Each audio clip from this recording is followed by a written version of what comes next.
Chapter 608. You're too fast. Azureblade hadn't even recovered from his shock at the revival point. Although it was planned, the speed of Gu Fei's slash was beyond his imagination.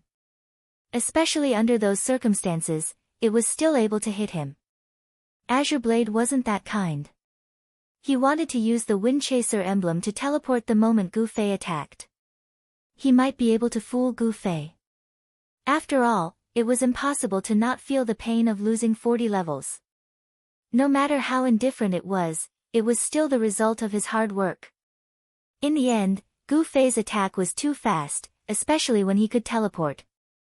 By the time he appeared, Azureblade was already there.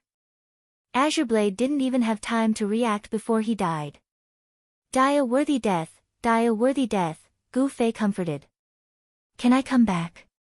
Azureblade sighed and asked. Come back. She didn't make things difficult for my other brothers, right? Azureblade asked. She doesn't know them at all. Gu Fei said. Oh. Azureblade relaxed. He left the revival point and walked towards 9,527 stones in the wilderness. Although Slender Waist Dance said that she had let it go, she still wasn't satisfied. However, losing to Azureblade twice in a row wasn't completely a problem of luck. Azureblade's equipment wasn't at the level of a normal player. In addition, he was a robber, so his PvP experience and skills were very good. Although Slender Waist Dance's PvP skills weren't bad, the problem was that as a pay-to-win warrior, her equipment always suppressed other players. Normally, she was used to chopping vegetables. Now that she wanted to chop an expert like Azureblade, the outcome was naturally tragic. At this moment, Slender Waist Dance's face was filled with melancholy. She had no intention of leaving after squatting at 9,527 stones. Do you want to play with us? Gu Fei understood that this girl was still depressed, so he came over to invite her to relax. Play to earn money? Slender Waist Dance asked. She wasn't interested in earning money. Gu Fei laughed dryly. I have nothing to do anyway. What are you guys doing? Slender Waist Dance perked up. Although she couldn't be bothered to participate, she wanted to see what these guys were up to. The most efficient way to level up. Gu Fei waved his hand and pointed at the large group of players in front of Rock 9527, who were focused on learning how Brother Yu fought monsters on the giant rock. How is it efficient? Slim Waist Dance also looked at Brother Yu, who was on top of the boulder. Ugh, for a normal person, your equipment is too much, Gu Fei said. The most efficient way to level up was to increase the efficiency of a player killing a single monster through combat techniques. However, for a player like Thin Waist Dancer, whose equipment was already too overpowered, she could kill a monster in 1 or 2 hits. How could she possibly be more efficient? Therefore, this efficient leveling method was not efficient at all for her. How boring. Thin Waist Dance watched for a while before losing interest. For you, a level 40 monster is too low. What level do you usually kill? Gu Fei asked. Level 50. Slender Waist Dance said. Have you ever killed a level 61? Gu Fei asked. I have, but it's not as fast as killing 50. Slender Waist Dance said. Hee hee. Gu Fei laughed. Slender Waist Dance's eyes suddenly lit up. You have a way to increase the efficiency of killing level 60 monsters, right? Of course. Gu Fei said. Teach me. Slender Waist Dance jumped up. We're still busy right now. I'll teach you when I have time, Gu Fei replied. Call me when you have time.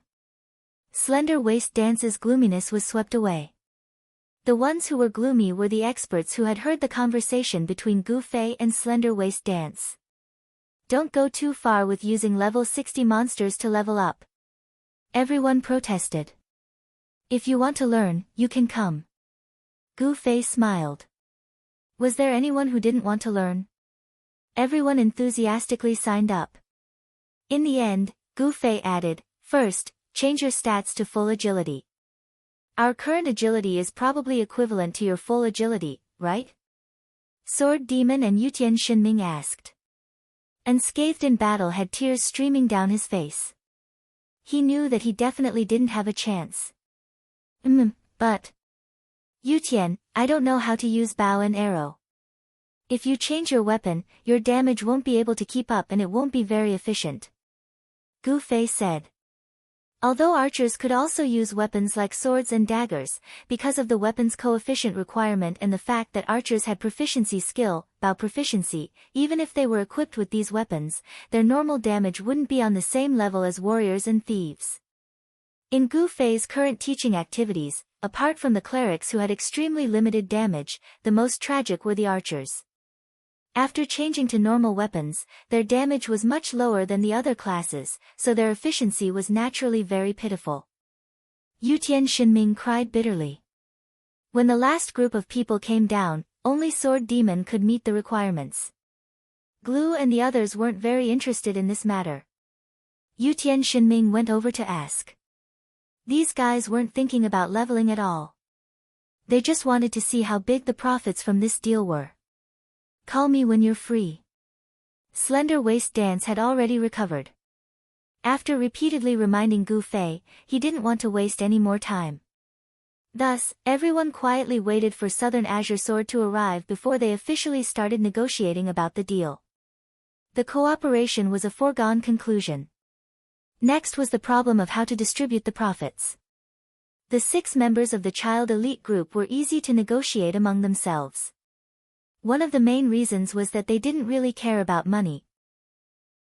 Although it was inevitable that they would be mean to each other, they were just joking around for fun and didn't really care about it.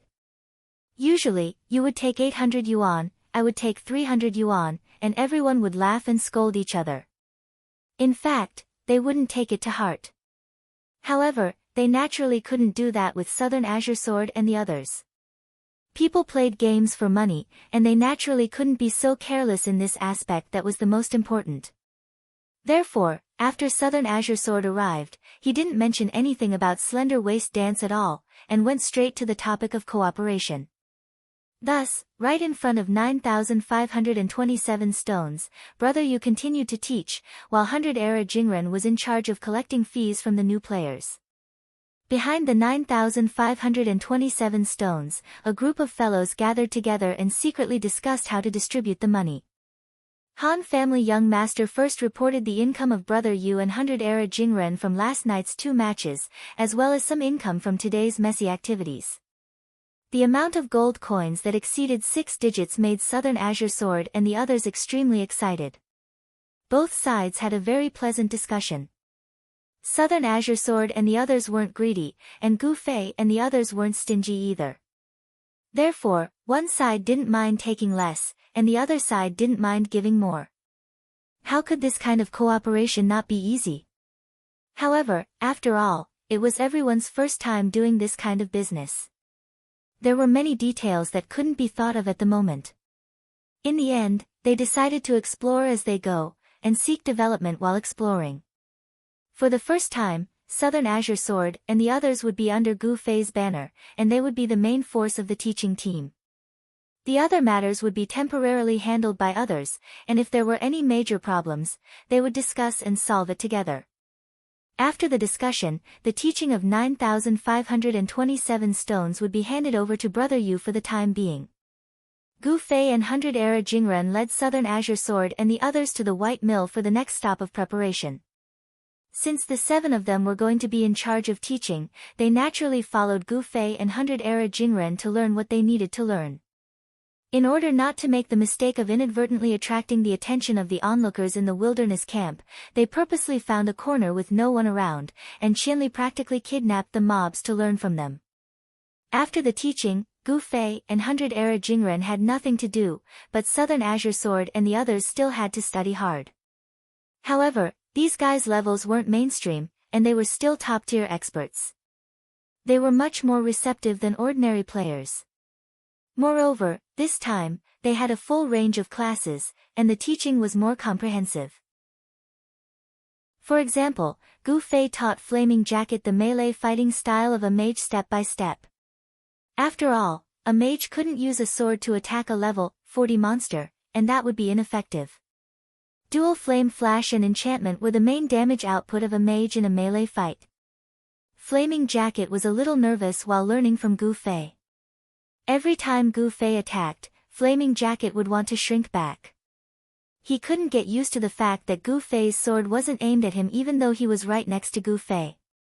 Other than that, Glue, Inagami and Forest Dense, their leveling efficiency was quite low. However, they were only in charge of teaching, and the key was to demonstrate the fighting style to the players who were learning. Their own efficiency varied from person to person. In theory, the better the equipment, the more efficient the leveling efficiency. However, once the equipment reached a certain level, the leveling efficiency would become useless. Therefore, in essence, leveling efficiency was actually the best friend of the average middle-class player. After Gu Fei and 100-era Jingren finished their tutoring, they went offline on time, leaving the busy work to the players who only focused on the game. At this time, the situation in the wilderness camp was rapidly worsening, just as everyone expected. More and more players arrived, and the leveling area was finally filled to the brim. Batch after batch of graduates set foot in the leveling area, but they couldn't find any monsters to kill. They had spent their money, but there were no monsters to kill. The beautiful dream of quickly accumulating EXP and leveling up was right in front of them, but they couldn't be realized. Countless players were depressed. Under such circumstances, it wouldn't be a game if kill stealing didn't happen. The chaotic situation continued to escalate, and the flames of war continued to spread. The players with brains had already left this troublesome place as soon as possible. Kill stealing? What was the point of kill stealing in such a situation? You could steal a monster in 1 minute, but the next minute, you would be stolen like a monster. There was no place for a single player in such a chaotic place. The major guilds of White Stone City finally made their appearance. It wasn't that the major guilds of White Stone City were slow to react. Firstly, the promotion of the leveling efficiency method was sudden.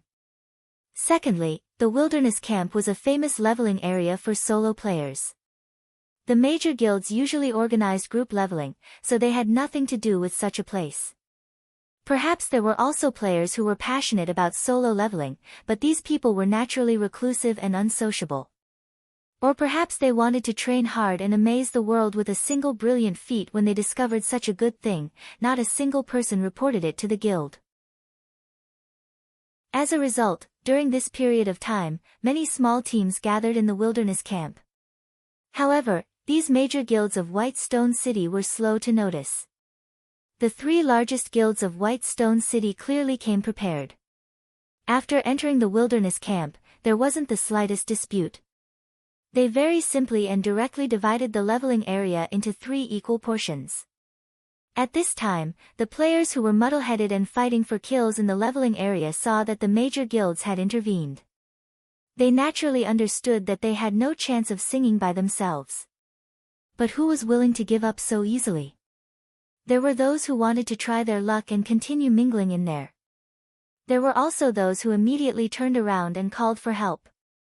The 3 major guilds also reacted very quickly. They immediately adjusted their strategy and quickly spat out half of the leveling area that they had already divided. They were also very worried. After all, this wasn't just a piece of equipment, but a leveling area with double and triple times the normal leveling area. This was something that everyone needed. The 3 major guilds taking over the entire area was equivalent to going against all the players of White Stone City. Although the 3 major guilds were powerful, they didn't dare to cover the sky with one hand. This strategy was extremely effective. When the players who came saw that half of the wilderness camp was occupied by the 3 major guilds and the other half was a wild field for cats and dogs, the smart ones knew which side to contend with. As a result, a strange scene once again appeared in the wilderness camp.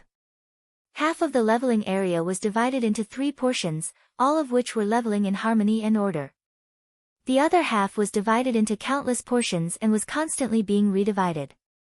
PvP occurred everywhere. White light formed a river.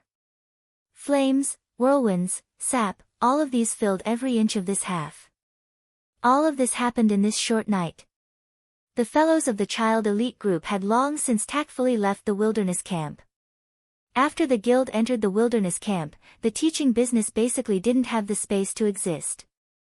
As long as there was one person within the guild who knew how, even if they wanted to do business, they could still do it internally. There was no need to invite outsiders. As for the other players who came, they also gathered together to fight over the leveling area. Even if there were some who didn't know how to level, they naturally had friends to teach them. The pure and innocent era of coming alone to learn the efficient leveling method was gone in a mere 2 days. This situation actually gave an early warning to the Han family young master and the others. The guild was really a big enemy for them to develop this business. There were over 1,000 people in a level 6 guild. As long as they sent a representative to learn, the entire guild could spread the news. Then, with a poke at the leveling area, the majority of the area would be occupied by them. You must register in advance. After considering this point, the Han family young master said even more resolutely. Starting from tomorrow, we will announce that we will accept the efficient leveling method registration for the White Mill leveling area. Which one of you inspected that area today? Me. Yutian Shinming raised his hand. That place is a bit smaller than the wilderness camp, but I think it shouldn't be a problem for it to accommodate 5,000 players. Yutian, you've overlooked a problem. The saturation of 5,000 players is for the current normal leveling.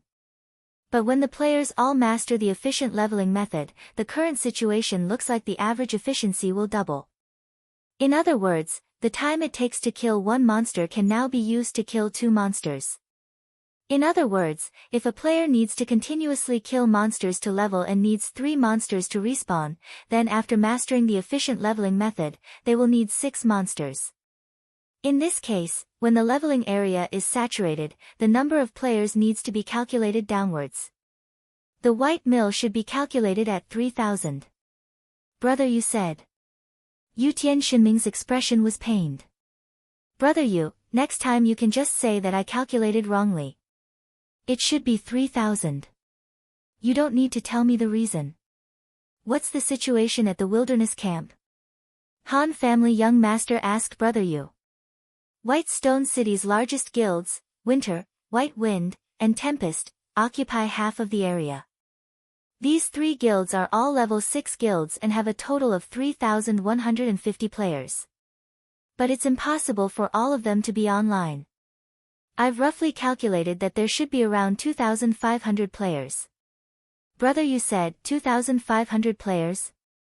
I'm afraid that occupying half of the leveling area isn't enough. Han family young master asked. Of course it's not enough to train, but the big guilds usually organize group training. Right now, they've just received the news that they're stationed in the wilderness camp. They're still in the early stages and the leveling method hasn't been popularized, so they haven't started leveling yet. Brother Yu explained and continued, as for the other half, it's lively. Right now, it's still in the chaotic killing situation of the evening. There are only a few who can safely guard a leveling area, and it's even more impossible for a single person to survive. But looking at the current situation, it's very likely that there will be second-rate guilds joining forces to further divide up the leveling area. Sure enough, at the end of the day, it's still the team that has the advantage. Han family young master nodded. Maybe we can take the initiative to contact the guild and directly sell them our leveling method. Brother Yu said. It's not time yet. Han family young master waved his hand. Right now, even if you sell it to them, they won't realize the benefits. They'll only think that they only need to spend 99 gold to buy it and share it. There's no need to fork out such a large amount of money. So, we'll still use our original plan, but this time, we must move quickly. I think this time, everyone should sacrifice a bit of time. Everyone will be in charge of teaching. Jian Nan Yu and the other 6 plus us, 13 people. In the shortest amount of time, we'll train a whole leveling area in one go. Yes. Everyone nodded. Also, announce the establishment of the studio in the White Mill recruitment post. Let everyone know that this job will be hosted by our studio. Han family young master said. We haven't discussed the name of the studio yet. Brother, you said. Let's call it Qianli's Drunk Studio. We'll use Qianli's name. Do you guys have any objections? Han family young master asked. We don't. Everyone shook their heads. The question is whether he has it or not. Have you asked him? I've asked. Han family young master said. You really asked? Brother Yu's face was full of doubt. Posting the post was his job. If this got out, then Gu Fei would come looking for trouble. It doesn't matter if I asked or not. He won't go on the forums anyways. Han family young master said. Fuck. Brother Yu was depressed. This guy really didn't ask. To be cautious, Brother Yu decided to confirm with Gu Fei before posting. Also, let the registered players send the money directly to Qianli's mailbox. Do you guys have any questions? Han family young master said. Money was always a sensitive issue. But everyone had seen Gu Fei's character. They trusted him enough. Han family young master's suggestion was also because of this. Everyone nodded. Brother Yu asked again, I say, you haven't discussed this with Qianli, right? What's there to discuss? How big is it to receive money? If he isn't willing, then let me do it. Han family young master said. Fuck, it's Qianli then. Brother Yu didn't dare to question anymore. If Han family young master was responsible for this, Brother Yu really doubted that he would get wine instead of gold coins. Chapter 609. The Han family young master was prepared to use Gu Fei's name for a bunch of things, but Brother Yu didn't dare to be so rash. He was prepared to wait for Gu Fei to come online and confirm before doing anything. Fortunately, the sky was gradually brightening. Another all-nighter was over. Sword Demon and the others were all busy preparing to go offline. Brother Yu knew that Gu Fei now had the habit of going online every morning to take a stroll. He decided to go offline later and wait for Gu Fei to come online and ask everything before doing anything. Thinking about it carefully, Brother Yu felt that he was really like an errand boy. He was the one who had to worry about these trivial matters. People like Sword Demon and Yutian Shinming were like bosses. They had to level up, do quests, and rest. What was even more tragic was that he was happy doing errand boys. Brother Yu was very depressed. Was he born with a cheap life? When Gu Fei had nothing to do, Brother Yu strolled around and couldn't help but sneak back to the wilderness camp. This place had been filled with smoke for an entire night. It was still not quiet in the morning. The competition in the leveling area was still ongoing. After just one night, who knew how many waves of people there were already here? However, the situation was already better than when the chaos first broke out. A few strong small teams had already established a foothold and were independent in their own areas. Unless it was a new player who didn't understand the situation, no one would fight with these teams for territory. Brother Yu walked a few steps here and didn't dare to go any further because he found that there were already many vigilant and hostile gazes looking at him. Brother Yu tactfully indicated to everyone that he was just passing by and took a detour. The other half of the wilderness camp was occupied by the 3 big guilds, so it was a lot more orderly. After one night of learning, the people from the 3 big guilds had already grasped the efficient leveling method. Although there was definitely not enough space for nearly 3,000 people to use the efficient leveling method at the same time, it wasn't a big problem for the guilds.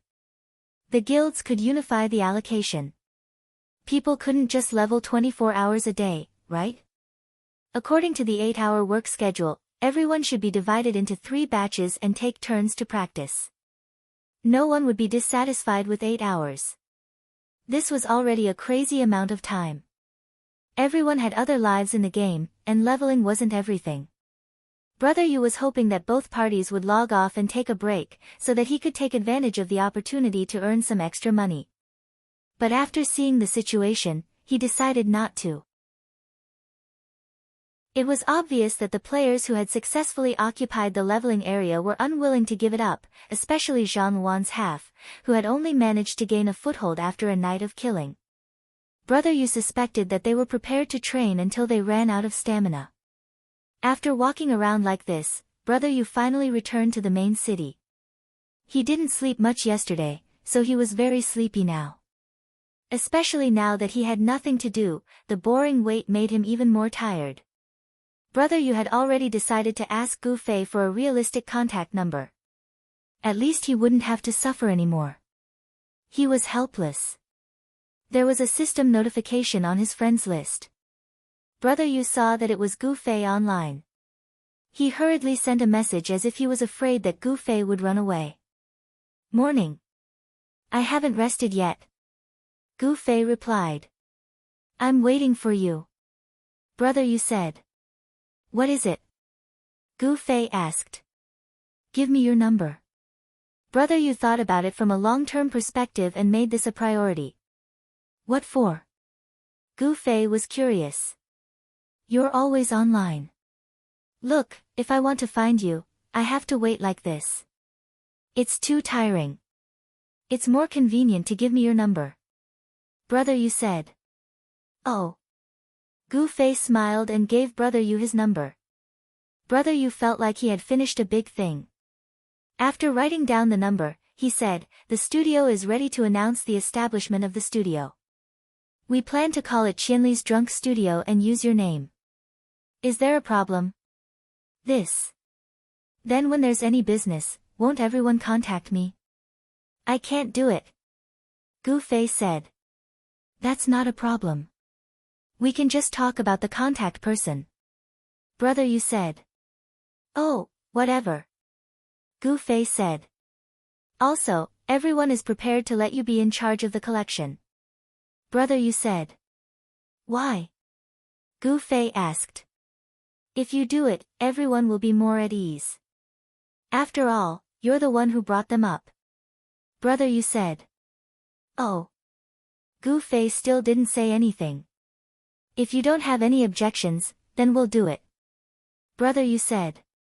I don't have any objections. Okay, then I'll go now. Brother Yu said goodbye to Gu Fei and then went offline. He couldn't wait to start writing again. Once he started working, his tiredness disappeared and his body was full of energy. He had already thought about the content of the post. In just a few strokes, he had already finished writing it. Brother Yu was naturally familiar with the forum. This time, the scope of the post was even wider. It wasn't limited to the Parallel Worlds official forums. Brother Yu reposted it from a few famous online game forums. Without exception, he used his own account, Brother Yu. This status in the forums was equivalent to Sword Demon's status in the game. Ha, this is definitely a big piece of news. I'm really looking forward to the players' reactions when they see it. After Brother Yu finished busying himself, he admired the results of his battle. He noticed that some of the posts were already being replied to. Some were screaming, some were asking for insider information, and some were asking to sign up. Brother Yu was very proud of himself and finally went to sleep. Just as Brother Yu expected, this was indeed a big piece of news. While he was sleeping, the post he posted was being reposted at an astonishing speed. Brother Yu only posted it on the Parallel Worlds official forums and a few famous online game forums. Apart from that, there were also some second-tier websites, forums, private spaces, groups, and so on. They were all spreading the news quickly. Some gaming websites even quoted the post and reported it as news. Many online reporters were already flocking to interview the people involved. For the entire online gaming circle, the efficiency leveling method was not that eye-catching. However, names like Sword Demon, Yutian Shinming, Unscathed in Battle, and Brother Yu were all celebrities in the online gaming circle. They announced that they had established a studio together. This was the main reason why so many people were paying attention to it. In the entertainment circle, it was like the four heavenly kings announcing that they had established a group and were going to hold a concert together.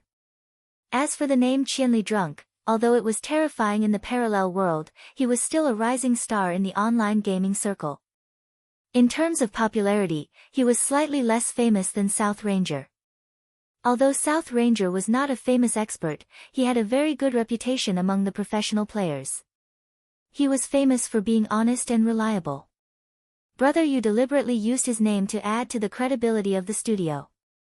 After the big IDs attracted enough attention, people began to carefully ponder what this efficiency leveling method was. How could it attract these arrogant experts to show their faces and step into the ranks of the money-grubbing ranks? The efficiency leveling method had only been made public for 2 days. Even in the parallel world, only a small portion of people knew about it. Now that it was on the forums, it caused a lot of discussion, and the wilderness camp was quickly sold out. In the game, a large number of people began to pour into Whitestone City. This time, it was much more intense than before. Before, it was just some rumors and gossip spreading. How could it compare to this earth-shattering promotion in the online gaming world? 2 hours after Brother Yu's post, the players in the wilderness camp clearly felt the pressure increase. This was because players kept surging in, and a considerable number of people did not fight for the kill. They only watched from the side. This was completely different from what they had experienced the entire night. For a moment, they were at a loss. For hours after Brother Yu posted, the number of players in the wilderness camp continued to increase. This time, even the people from the 3 major guilds felt the pressure. This time, a large number of players also appeared around them. They did not put the 3 major guilds in their eyes at all. These newcomers did not steal kills either. They only watched from the sidelines. This made the players from the 3 major guilds feel at a loss. They had received orders early on that this half of the field was to be guarded by the 3 guilds. Anyone who stole kills would be killed without mercy. But now, there was a large group of people, but they did not steal kills. What was going on? To kill or not to kill? What was even more frightening was yet to come. With the 3 great guilds working together, they were already second to none in Whitestone City. There was absolutely no team that could surpass them in terms of strength. However, the crowd of spectators easily outnumbered them. Moreover, it was unknown whether these people knew each other or not. In short, the players from the 3 great guilds, who were grinding monsters and leveling, were like monkeys watching them, admiring and pointing at them. The players from the 3 major guilds were bewildered. Unfortunately, the 3 guild leaders were not online. For a moment, no one understood what was going on. Later, someone ran over and asked around. Gradually, they heard some clues. At this time, in the wilderness camp, there was actually a large number of players who were not from Whitestone City. It was no wonder that they regarded the 3 major guilds as nothing. How would outsiders know what the 3 major guilds were? And these players, after careful examination and observation, discovered that the efficiency leveling method was not an undeserved reputation. It was really as the advertisement said. After mastering it, leveling efficiency would at least double. At this time, an unknown player reminded everyone. One after another, everyone remembered that the next teaching location was not the wilderness camp, but the White Mill. As a result, a large number of people began to surge in the direction of the White Mill. At the White Mill, there was no crowd like the wilderness camp. At this time, there were some players who did not know what efficiency leveling method were properly leveling. Suddenly, a dark mass appeared on the horizon in the distance. A large group of players quickly surrounded them. No one had ever seen such an overwhelming scene in all their years of playing the game. One by one, the players who were leveling up were scared out of their wits. After these players stepped into the White Mills area, they began to wander around. However, Gu Fei and the others had done a good job of keeping it a secret. Yesterday, Jian Nan and the others had been practicing and learning. They hadn't revealed anything to outsiders. At this moment, there wasn't a single trace of an efficient leveling method in the White Mill. These players could only come in high spirits and return in disappointment. The first group of people left in disappointment, but the second group of people were still coming in high spirits. A steady stream of people from Whitestone City passed through the wilderness camp and finally arrived here, forming a tourist channel. And those players who did not gain anything from the White Mill returned to the wilderness camp. This time, it was not as simple as just watching. Many people had already begun to learn. Moreover, these sudden newcomers clearly did not understand the rules. Without asking anything, they imitated a player who was fighting monsters. This made these players, who had spent money to learn, feel indignant in their hearts. Because of this, disputes arose. There were also those who had learned a bit of nondescript knowledge and began to find monsters to practice with. They did not know how much fighting had happened in the wilderness camp. They treated it as an ordinary leveling area and went up to kill any monster they saw. In the end, they could only get themselves killed. Even so, the strength of the onlookers was too great. Especially those who came from outside the city, they did not understand the situation. Even the three major guilds were nothing in front of them. They only cared about hunting monsters. How could the three major guilds compromise so easily? Naturally, they would punish the people who rashly stole monsters. But the problem was that at this moment, there were already so many people stealing monsters. The three major guilds' 1,000 people were actually unable to take care of everyone.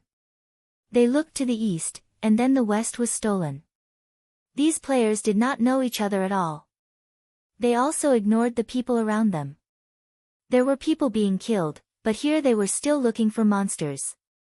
The three major guilds rushed here and there, tired like dogs. They only cared about killing people and did not care about killing monsters.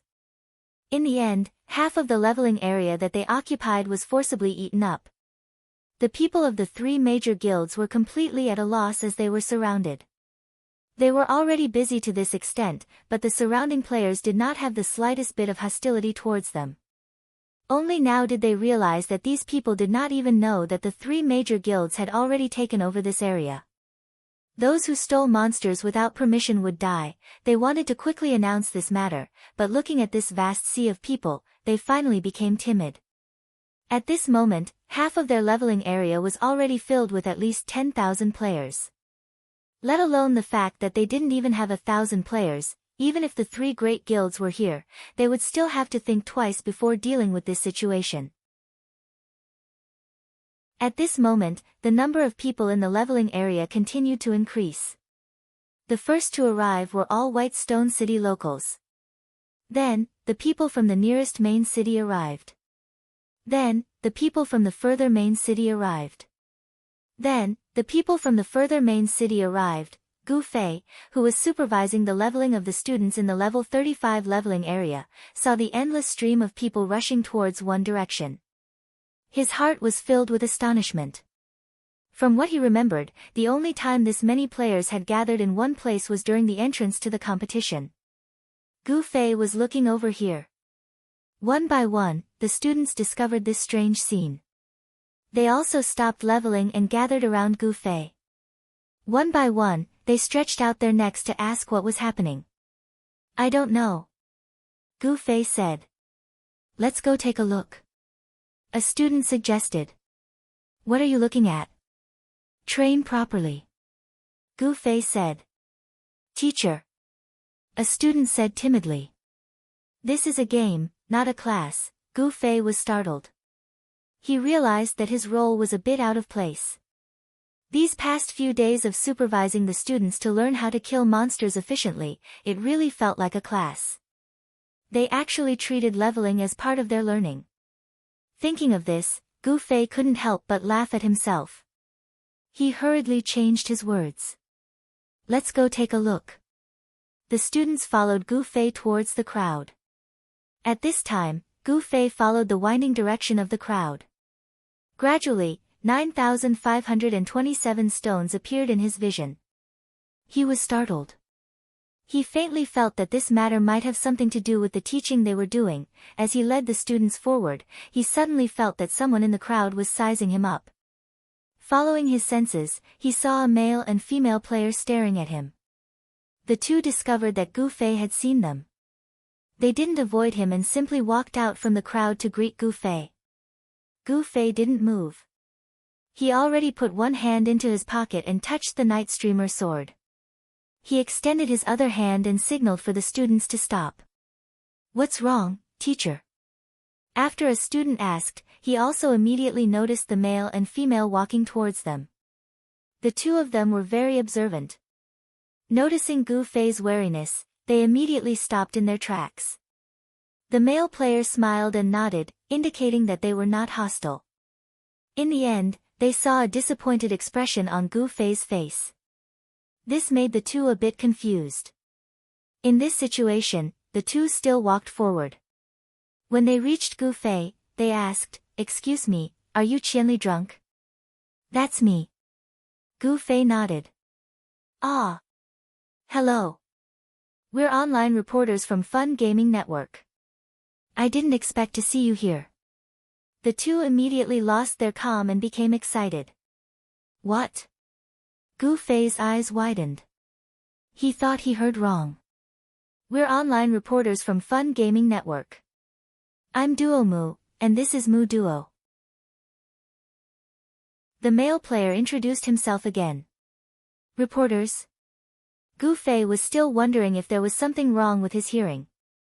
"Yes, if it's convenient, we hope that you can accept our interview." The male reporter Duo Mu's expression was sincere, and the female reporter Mu Duo's expression was one of anticipation. Interview. Gu Fei was still stunned. Fa hurried over. He knew that even though Gu Fei was an expert, he was still very unfamiliar with the online gaming industry. Therefore, he came over to give Gu Fei a brief introduction. Fun is currently the largest online gaming website in the country. A website can also be considered a media outlet. Of course, there will be reporters as well. As a unique carrier of online gaming, some of their reporters are stationed online, so it's convenient for them to interview influential figures in the game. Oh. Gu Fei nodded. This wasn't hard to understand. However, as someone who had never interacted with the masses before, he found it a bit refreshing. Ahem. Do you have time? Duo Mu and Mu Duo already found Gu Fei's reaction very refreshing. Could this expert who was the most feared in this parallel world be a newbie? Also, what's with the group of kids following behind him? What do you want to ask? Gu Fei asked. Let's find a quieter place. The two suggested. Before Gu Fei could say anything, the group of students was even more excited than he was. They had already heard from Gu Fei why the two guys were here. Therefore, they dragged Gu Fei along while eagerly asking the two reporters to bring them to a quieter place. Gu Fei had no choice but to let the students do whatever they wanted. In the end, the quieter place they found was only under a tree that was far away from the crowd. If you have any questions, ask away. Gu Fei said. May I ask who these kids are? The two started with their first question. Chapter 6:10. They're my students. Gu Fei answered honestly. Your students? Duo Mu and Mudo were astonished. It wasn't strange for students to play games, but for someone to call them his students, that was something to be curious about. Then may I ask who you are? Of course I'm their teacher. I teach physical education. Gu Fei said. Oh, physical education teacher. Duo Mu and Mudo felt that it was somewhat understandable. As expected, many people didn't even treat physical education teachers as proper teachers. Actually, physical education teacher is just my job on the surface. My real identity. I'm a grandmaster of combat who specializes in kung fu. Gu Fei said seriously. Really? Then I'm sorry. Duo Mu and Mudo hurriedly said. However, this was definitely just polite on the surface. At this time, the two of them were exchanging private messages. Grandmaster of combat? Is there something wrong with this person? It can't be fake, right? His attire is very similar to the rumors. Think of a way to confirm his identity. After the two of them finished discussing, Duo Mu said, I heard that you sold your night streamer at a high price a while ago. I wonder if it's because you got an even scarier weapon or equipment. Gu Fei laughed, that was just a joke with a friend. I'm still using the night streamer. There were rumors that the night streamer was a fake. Duo Mu was waiting for this reply from Gu Fei. He immediately said, we've admired this sword for a long time. Do you have a chance to see it? Of course. Gu Fei took out the night streamer and set it to display. This sword was too high-end. If he didn't set it up like this, the other party wouldn't be able to appraise it. Setting it up for display was also very common. Players would definitely use it when setting up their stalls. The two of them appraised the night streamer together. The attributes were exactly the same as the collected data. Naturally, they were quite surprised. The interview officially began. Mudo took out a notebook and pen on the side like Brother Yu. Duo Mu cleared his throat. Clearly, he was going to be the main interrogator. This sword has a skill called Night Streak. I wonder what it is. Duo Mu was clearly a person who liked to discuss matters as they stood. Oh, I'm not too sure about that. It hasn't been activated yet. Gu Fei said. Activating a skill was not a secret, and many players knew about its existence. Duo Mu and Mudo could be considered experienced reporters in two parallel worlds, so there was no need to ask about it. They immediately moved on to the next question. You mentioned Grandmaster of Combat just now, what is it exactly?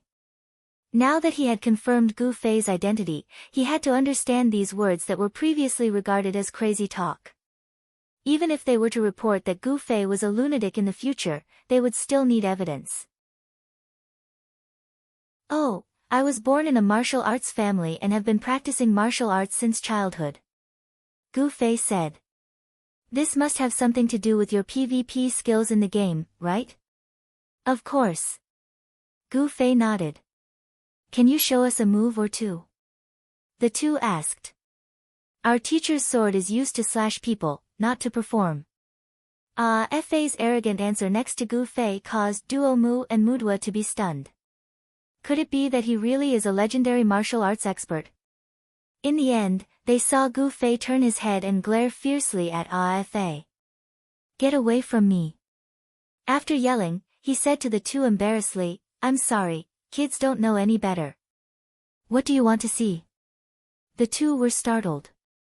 They originally thought that if Gu Fei's reaction was as Fei said, he would definitely be a true expert. In the end, his politeness made the two feel that he was just so. After some thought, they said, then let's use the night streak for a set. No problem. It was rare for Gu Fei to meet someone who wasn't a professional who showed interest in his martial arts, so he treasured the opportunity. He picked up his sword and started practicing. He felt that the two wouldn't be able to understand the profound meaning behind a sword technique that was too profound. It would be a waste if they practiced it, so he immediately practiced a set of basic sword techniques used to familiarize himself with the sword. Gu Fei's 20 years of training was not fake. Although they were laymen, they could easily see how smoothly Gu Fei performed this set. But that was all. In terms of brilliance, it was far from what they saw in movies. In movies, the camera angle changed, the hair moved by an electric fan, and the background music added to the effect. Of course, it was much more awesome than what Gu Fei was doing now. Right now, Gu Fei's performance was only slightly better than broadcast gymnastics. At least there was no obvious repetition in his movements. When Gu Fei was done with his act, even the students knew that the other two fellows would definitely not approve of it. They had already understood Gu Fei's capabilities. They felt that if their teacher's performance was like that, they might as well act like Fei and reject him. Ahem, beautiful. Duo Mu and Mudwo were well-mannered. Although they didn't know what they were thinking, they still applauded and cheered after Gu Fei finished his sword technique. I'm sorry. Gu Fei continued to be humble. How many years have you been practicing this? Duo Mu continued the interview. 20 years. So you're saying that you relied on 20 years of training in real life to become invincible in the game? Duo Mu asked. Of course. Gu Fei felt like he had already asked this question. But, don't you think it's unfair to the other players? Duo Mu finally asked a question that he felt was more incisive. Oh. What do you mean? Gu Fei didn't understand. Because you're an expert in this field. Do you think it's fair to use your martial arts to defeat so many normal players in the game? Duo Mu asked. Gu Fei looked at Duo Mu suspiciously. Is it fair if I'm defeated by them? Huh? Duo Mu was startled. It's because I'm an expert in this field that I can easily defeat normal players. Isn't that fair? Gu Fei said. Ah. Duo Mu was startled again. He thought, that's right. It's very fair. Strange, why would I ask such a question? Duo Mu felt like his mind was in a mess. Although this question was asked on a whim, he didn't think it was meant that way. It was as if he had been caught off guard by Gu Fei's words. What he means is, you entered the game with your skills, so you're not on the same starting line as the other players. Don't you think that's fair? Mudwa said from the side. She could tell that Duo Mu's question had confused her. Oh. I understand what you guys mean. From your point of view, it's indeed unfair, but your question is meaningless. But your question is actually meaningless. It's just like how everyone's gender, country, appearance, family background, and environment are all different.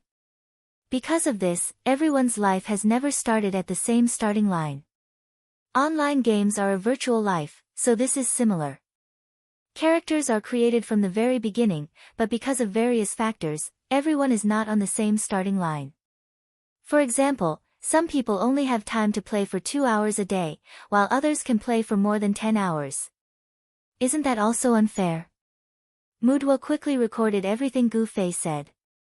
Duo Mu nodded as he listened, trying to figure out other problems from Gu Fei's words. So it looks like you don't play for that long a day? Duo Mu asked. Yeah, it's been winter break, so I have a bit more free time. Gu Fei said. You haven't played for that long, but you're still at the top of the game. Can you tell me how you do it? Duo Mu asked. Gu Fei scratched his head. I don't know how to answer this question because this is my first time playing online games. There are many things I don't know. I just do what I want to do every day. Level is probably something I slowly accumulate, right? What you want to do? What does that mean? Bounty quests. Gu Fei said. Duo Mu was shocked. You're saying that you've always relied on bounty quests to accumulate experience and level? I should say after level 30. Gu Fei thought back, and I can't say everything. Occasionally I'll go to the leveling area to farm monsters. You relied on bounty quests to level up. Why is that? Confidence? Duo Mu asked. Hobbies. Gu Fei said. Love. Hobbies? Duo Mu was flabbergasted. Yup, I feel like PvP is more fun than killing monsters in the leveling area. Gu Fei said. Duo Mu and Duo Mu began to chat in private for the second time. It really is as the rumors say. PvP fanatics. That's too scary. Be careful and don't say the wrong thing. Damn, I need to put this equipment in my bag first. I can't let anything happen. This interview should have a risk subsidy. Right, I have to apply for it when I get back. The two of them muttered a few more words. Their expressions became even more dignified. Duo Mu looked at the stream of people behind them and finally asked about the main event of this interview. Next we would like to invite you to talk about the establishment of a studio. I don't know much about the specifics of the studio. Gu Fei actually liked it when they asked about Kung Fu, but it seemed like these two were like normal people and didn't have much interest in Kung Fu. Gu Fei suddenly missed his coward savior. He hadn't contacted him in a long time. You're too kind. Duo Mu said. Ask away. I'll tell you if I know. Gu Fei said. The establishment of a studio is a big deal in the online gaming world. Sword Demon, Yutian Shinming, Brother Yu, Unscathed in Battle, Kennen Yu, and of course, you are all famous people in the gaming world.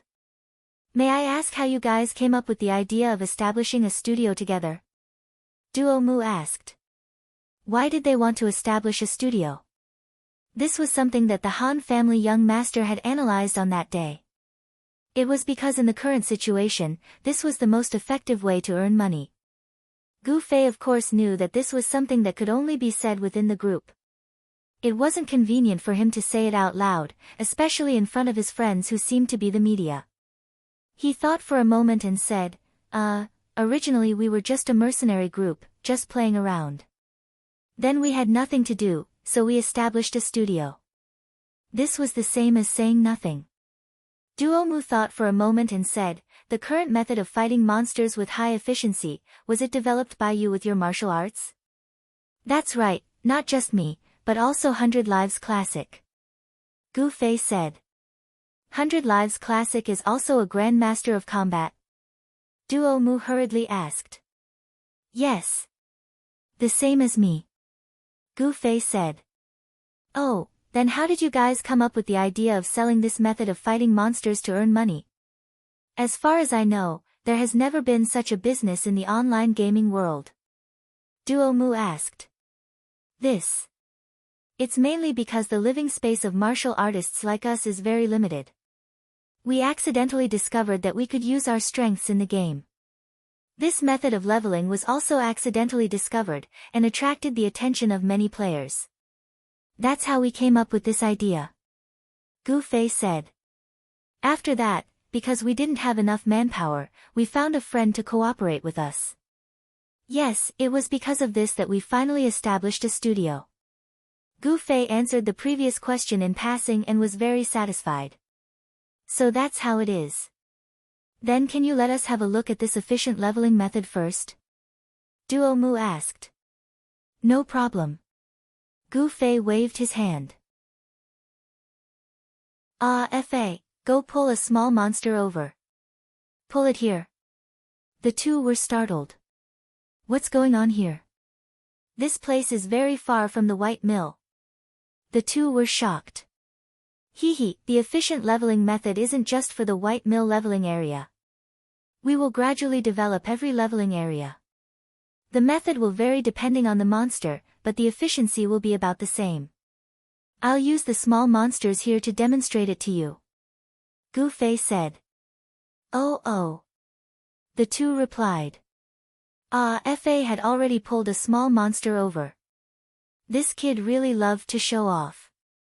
Seeing that everyone's eyes were on him, he decided to directly use the efficient leveling method to put on a show. This was the leveling area for the 35 small monsters that they bullied every day. He was already very familiar with the method. Fa waved his staff and circled around the small monster to receive close-range attacks. In a short while, he had killed the monster. Compared to a normal sorcerer who maintained a distance and cast spells from afar, it was much more efficient. Yes, that's about it. Gu Fei saw that Fa's performance was not bad, so he didn't personally participate in the battle. He introduced the method to the two comrades. The two were already very surprised. After hesitating for a few seconds, they asked, "This is the legendary close-range sorcerer style that you're most proficient in?" Close-range sorcerer style. Gu Fei didn't know when this term had appeared in relation to him. He immediately shook his head and said, "This isn't it. This is the most efficient way for a sorcerer to deal with these small monsters." What about group farming? Isn't it more efficient? Have you guys tested it? Mudwa interrupted and asked. Gu Fei had long since realized that this lady was a sorcerer. When she saw Fa fighting the monster, her eyes lit up. He immediately smiled and said, "That depends on your equipment. If your equipment is strong enough, then the efficiency of a sorcerer's group farming is unparalleled." Strong enough? What's considered strong enough? Mudwa asked. If you go and kill level 10 monsters right now, then you'll be considered strong enough, Gu Fei laughed. This female reporter was experienced and knowledgeable. Hearing Gu Fei's words, it was clear that it was not enough to only have a full set of top-tier equipment that matched the current level trend. It had to be equipment that surpassed levels and had an overwhelming advantage over monsters of the same level. Only then would it be enough for Gu Fei to give such an evaluation. This was clearly not something a normal person could pursue. Under normal logic, equipment that surpassed one's level shouldn't appear. However, the world was big, and nothing was too strange. The game was so vast, and Gu Fei wasn't the only one who had the opportunity to obtain the Night Streak sword.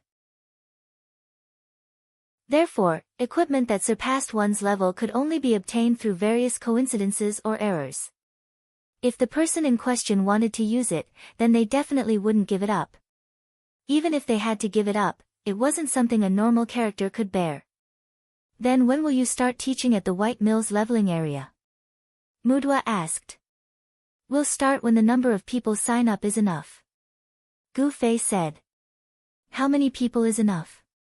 Mudwa asked again. I'm not sure. There's someone else in charge. This included some things that couldn't be told to outsiders.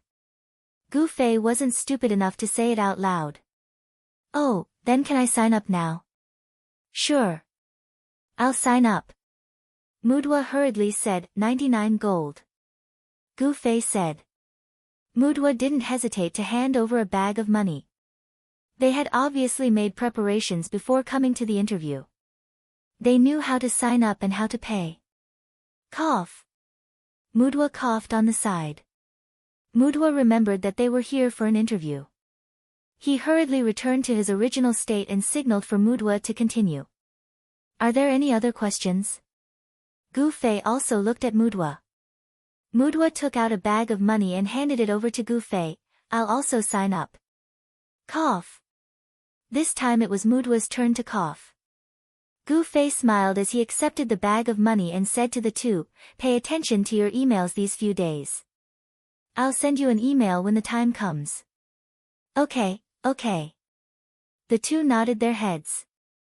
Then, do you have any more questions? Gu Fei asked. There are quite a few questions. If you're not busy right now, how about we go back to the city and find a tavern to sit down and have a good chat? Mudwa and Mudwa said after discussing it. Oh, okay then. After saying this, he turned around and said to the students, you guys continue playing. I'll go with them first. The students were curious about the interview at first, but after listening to it, they felt that it wasn't very interesting. They were already half-hearted. As soon as they heard that they could go play, they immediately ran away like wild horses. Gu Fei followed the two back to the city. After interacting with Gu Fei for a while, Mudwa felt that this person was easy to get along with and wasn't scary at all. As a result, they became bolder and discussed what questions they wanted to ask in private. At this time, in the wilderness, a group of players from Forest Shade City squeezed through the crowd and looked at the scene in front of them. They were all dumbfounded, and one of them had a very serious expression on his face. This kind of thing really did happen. That's what I've been most worried about. Yi Xiaowu said. The few people beside him didn't say anything. Silvermoon and Nonsmiler stared at the players fighting the monsters and memorized their methods. Apple Vinegar, on the other hand, slipped away after entering the crowd. Water-breaking Arrow looked at the players fighting the monsters for a while. He summarized the attacking methods of the monsters and simplified them into the fastest and most effective way to kill them. Chapter 611. This place isn't safe. Don't stay here for too long. Broken Arrow wasn't an ordinary person. Alertness was part of his nature. He could easily tell that the players in the wilderness camp weren't friendly to each other. The visitors who had arrived earlier and weren't sure what was going on had already assimilated into the chaotic environment. It wasn't easy to find a quiet spot in the wilderness camp. They could be ambushed by other players at any time. Let's go. Yi Xiaowu called out to them. The situation here was already very obvious. Experienced players could basically guess what kind of place this place would evolve into after understanding the whole situation. Silvermoon and Nonsmiler were very greedy for this efficient leveling method, but they didn't dare to stay too long. Especially for Silvermoon, staying in such a crowded place was already very dangerous. Didn't they see that he was masked from start to finish? On the way out of the wilderness camp, the two of them were calculating in their hearts. They had been following Yi Xiaowu for a week. The two of them had been hoping that Yi Xiaowu would have some sharp tricks up his sleeves, or that they could get some benefits from him. In the end, they didn't get anything. Yi Xiaowu was like an ordinary player. He went online every day and did the same thing. Silvermoon and Nonsmiler sometimes found excuses to follow him, but they couldn't see anything special about him. Until now, the most eye-catching time they saw Yi Xiaowu was when he showed off his alchemy skills. Other than that, he was just an ordinary player who hadn't even reached level 40. The two of them had also lived a very unsatisfactory life. They thought that they had found an amazing backer and could usher in a new and glorious future. However, after spending a long time with him, they realized that it was just that. He was really capable.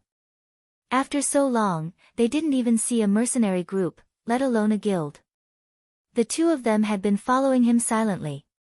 It was all thanks to the 20,000 gold coins they had spent to buy Southblade's group a few days ago. This made Silvermoon and Nonsmiler quite excited. They felt that Yi Xiaowu was a stupid and rich person. Sooner or later, they would benefit from following him. However, they had just seen the news on the forum this morning. Drunk Qianli's group had established a workshop, and Southblade's name was impressively on the list. This was a little confusing. Nonsmiler was the first to see this news. He hurriedly looked for Silvermoon, and then the two of them informed Yi Xiaowu together. Silvermoon angrily reprimanded Jian Nanyu for being unrighteous. At the same time, she wanted to see Yi Xiaowu's reaction to this matter. However, Yi Xiaowu just answered calmly, "I already knew it." It turned out that after Jian Nanyu decided to cooperate with Gu Fei, he bade farewell to the past, including informing Yi Xiaowu to cut off the business with him.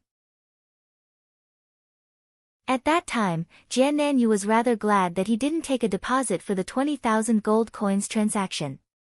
Otherwise, he would have to pay for it painfully. Silvermoon and Nonsmiler were at a loss. They had no idea what this weird priest named Hengqian Yixiao was planning. Afterwards, Silvermoon casually mentioned that these guys had established a workshop and wanted to sell some kind of high-leveling method. She originally wanted to see if Yi Xiaowu had any way to deal with Thousand Miles Drunk's group, which was growing stronger and stronger. Who would have thought that Yi Xiaowu would suddenly be so sensitive about the high-leveling method? After inquiring about the situation in detail, she immediately decided to head to Baishur City's wilderness camp to see what was going on. In fact, after the auction of the ideal staff, Yi Xiaowu and his gang returned to Shady Forest City. They said that they wanted to deal with Qianli and his gang, but they didn't stay in Baishur City and went to Shady Forest City. This puzzled Silvermoon and her gang. However, Baishur City happened to be very dangerous for Silvermoon at that time, so she quite liked this decision. Glue and his gang couldn't find Silvermoon all those days because she wasn't in Baishur City at all. Now that they returned to Baishur City, Silvermoon even changed her clothes and masked herself. However, at this time, no players in Baishur City cared about what Silvermoon was. Everyone was talking about one word, the leveling method. Silvermoon and Nonsmiler were also experienced players. They could see the value of this leveling method at a glance. However, the two of them immediately judged that it was somewhat unrealistic to rely on this leveling method to level up in the wilderness camp. This place had been known by too many people. If this continued, in the end, only the powerful guilds would be able to occupy it. No matter what, private individuals would not be able to gain any advantage. In any case, selling this leveling method was a big deal. Everyone could see this. Silvermoon and Nonsmiler were very jealous, especially when combined with the loneliness of the two at this time. They were extremely unhappy. After seeing that Yi Xiaowu was also very unhappy with this leveling method, they hurriedly continued to add fuel to the fire. Silvermoon and Nonsmiler were also experienced players. Sword Demon and Han family young master realized that this leveling method would have a huge impact on the game. Of course, the two of them also had insight, so what they said was also clear and logical. From this point of view, criticizing these people's behavior was really on the same line as Yi Xiaowu. It was rare for Yi Xiaowu to really seriously discuss the problem with these two people. Silvermoon and the non-smiler had not completely lost hope in Yi Xiaowu. They always felt that this person had spent a lot of money and effort to gather people like them who had a grudge against 1,000 miles drunk, so he must have a plan. Moreover, he should know about the water-breaking arrow. The two of them could clearly see that Yi Xiaowu treated Broken Arrow differently from them. He and Broken Arrow were true friends, and perhaps they were also pawns in this matter. Being a pawn wasn't scary. What was scary was that the pawn didn't know where his next move was. So the two of them had always wanted to find out how Yi Xiaowu dealt with Qianli's drunk. Today, they finally caught a very important piece of information. They had always thought that Yi Xiaowu was like the two of them, that a few levels were destroyed by Qianli's drunk, so he harbored resentment and wanted to take revenge. In order to establish a close relationship with him, the two of them often criticized Qianli's ruthlessness and so on. But Yi Xiaowu didn't seem to have much of a reaction. At this moment, the two of them finally realized that this Heng Chen Yixiao's focus on Qianli's drunk did not seem to be from a personal grudge.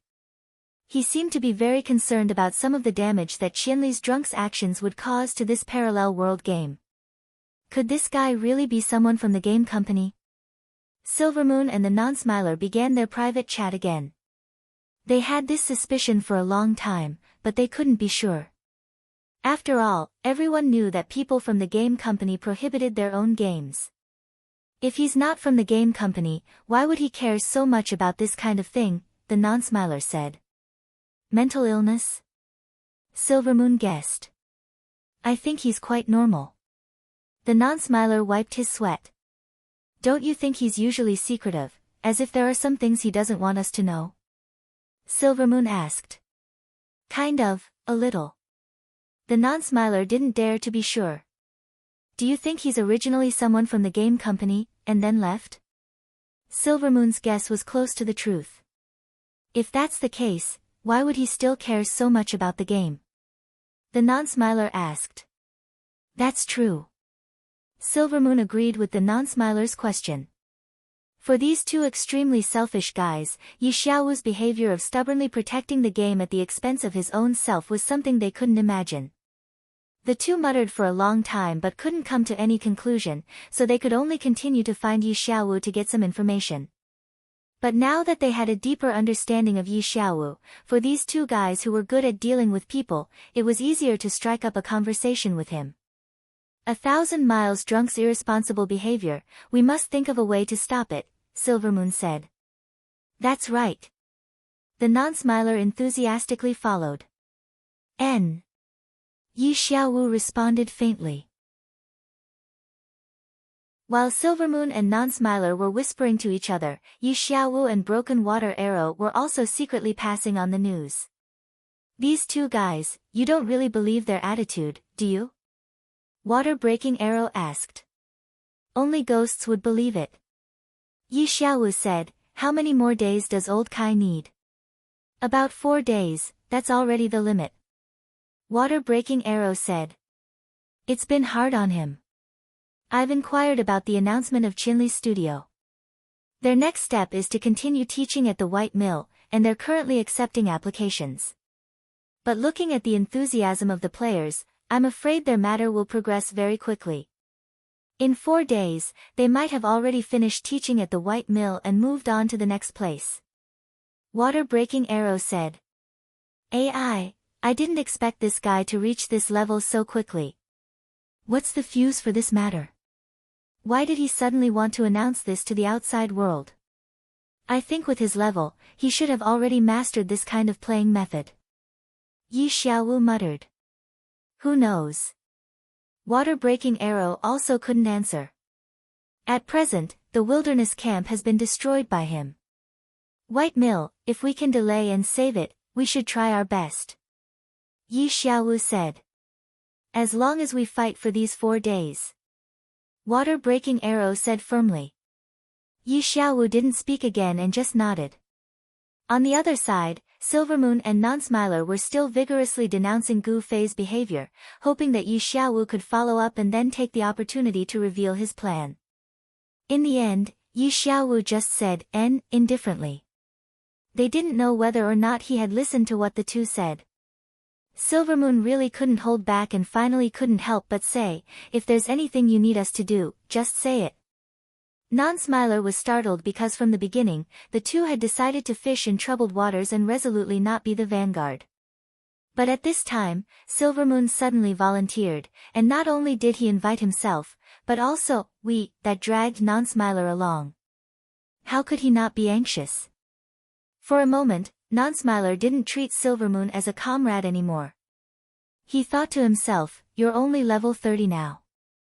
Barefooted isn't afraid of wearing shoes. I'm level 41 now. If I drop one level, how many levels can I compare to you? This bastard. Non-Smiler was angry in his heart. On the other side, Silvermoon unexpectedly sent him another message. If you don't give up the child, you won't get the wolf. I think if we don't give up some blood, we really won't get any benefits. Non-Smiler thought about it and felt that it made sense, but he didn't know what benefits there were. Suddenly, he had to take such a big risk to get drunk and fight with Qinli. Non-Smiler felt that his legs and stomach were trembling. Then he thought about it carefully. Silvermoon was still a knight after all. His King's Sword's trump card skill was also a support skill. If they really had a head-on conflict, how could he be the vanguard? Fuck. I've been sold by this bastard. Non-Smiler suddenly felt this way. At the same time, he realized that his viciousness was still a notch lower than Silvermoon's. This guy was worthy of being a person who immediately abandoned his wife and brothers after the guild went bankrupt. He really wasn't hesitant when it came to selling out his friends. Non-Smiler felt like strangling Silvermoon to death, but on the surface, he didn't show it. At this time, Silvermoon had already volunteered on behalf of him, and Non-Smiler couldn't refuse anymore. He immediately expressed to Yi Xiaowu that he was willing to do his best. But in his heart, he was calculating. If he didn't end up well, he must drag Silvermoon, this brother, to live and die with him. But, even if they died together, the value of his level and Silvermoon's level was still very different. Non-Smiler was depressed. Yup, we really can't drag this on anymore to deal with Qinli drunk. Yi Xiaowu seemed to be infected by the enthusiasm of the two. Old Broken Arrow, where's the apple cider vinegar? Yi Xiaowu asked. It's already in place. Water Breaking Arrow said. Very good, give the ring of leadership to Silvermoon. Yi Xiaowu said. Silvermoon's eyes lit up. He didn't think that the other side had already obtained the ring of leadership. With the ring of leadership, his King's Sword could be fully activated. Water Breaking Arrow didn't hesitate either. He took out the ring of leadership and gave it to Silvermoon. After Silvermoon received it, he immediately equipped it. He then took out the King's Sword. The sword's body was already shining brightly. It couldn't hide the golden light, making people feel a trace of warmth when they looked at it. You too, go to these coordinates. Yi Xiaowu handed the two a piece of paper. Silvermoon took it and looked at it. It was just a simple set of coordinates. It should be within Whitestone City. Where is this? The two asked. The place where you two ambush is also the place where Qinli drunk will be taken care of. Oh. What plan? The two asked. We will set up an ambush here. Old Duan will lure Qinli drunk here. You two will be our surprise soldiers. You will play a decisive role. Yi Xiaowu said. Ah. Silvermoon's King's command is naturally unparalleled. What about me? Where will my decisive role be? Non-Smiler was puzzled. He still knew his own worth. He was just an ordinary expert and didn't have a top-notch godly weapon like Silvermoon's King's Sword. How could he be decisive? Because this is Whitestone City. A thief's stealth will be interrupted by the white lime that everyone here has. Only you, who has Vanish, can re-enter stealth after being interrupted. So you will be the one to launch the decisive attack. Yi Xiaowu said to him. So it's like this. Unsmiler suddenly understood. He had been in Whitestone City for a while and knew the magical effects of the white lime. Then where are the people who will team up with us? Silvermoon asked. There's no need to team up. Yi Xiaowu said. No need to team up. Then my king's command. Silvermoon didn't understand. To be honest, we don't have many people. With Qianli Drunk's strength, we can't directly deal with him with a buff from the king's command. Their mission is only to exhaust Qianli Drunk. So don't waste the king's command on them. The king's command will only buff Unsmiler. Yi Xiaowu said. Alone? I think you've always used the king's sword's king's command skill, right?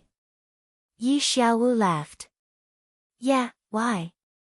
Try using it like a knight's blessing. Choose a target and try using the king's command. Yi Xiaowu said. Silvermoon was startled. She immediately chose herself as the target of blessing and used the king's command.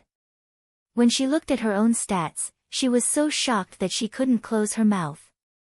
If you use the king's command on a single target, your stats won't increase by 15%, but by 30%. Do you understand now? Yi Xiaowu said. Greatly increase Unsmiler's strength so that he can get close to Qianli Drunk in the chaos and give him a fatal blow? Silvermoon said. The two of you can think about the specifics based on the situation. If there isn't a good opportunity, don't make a move. After all, your strength is very important to us.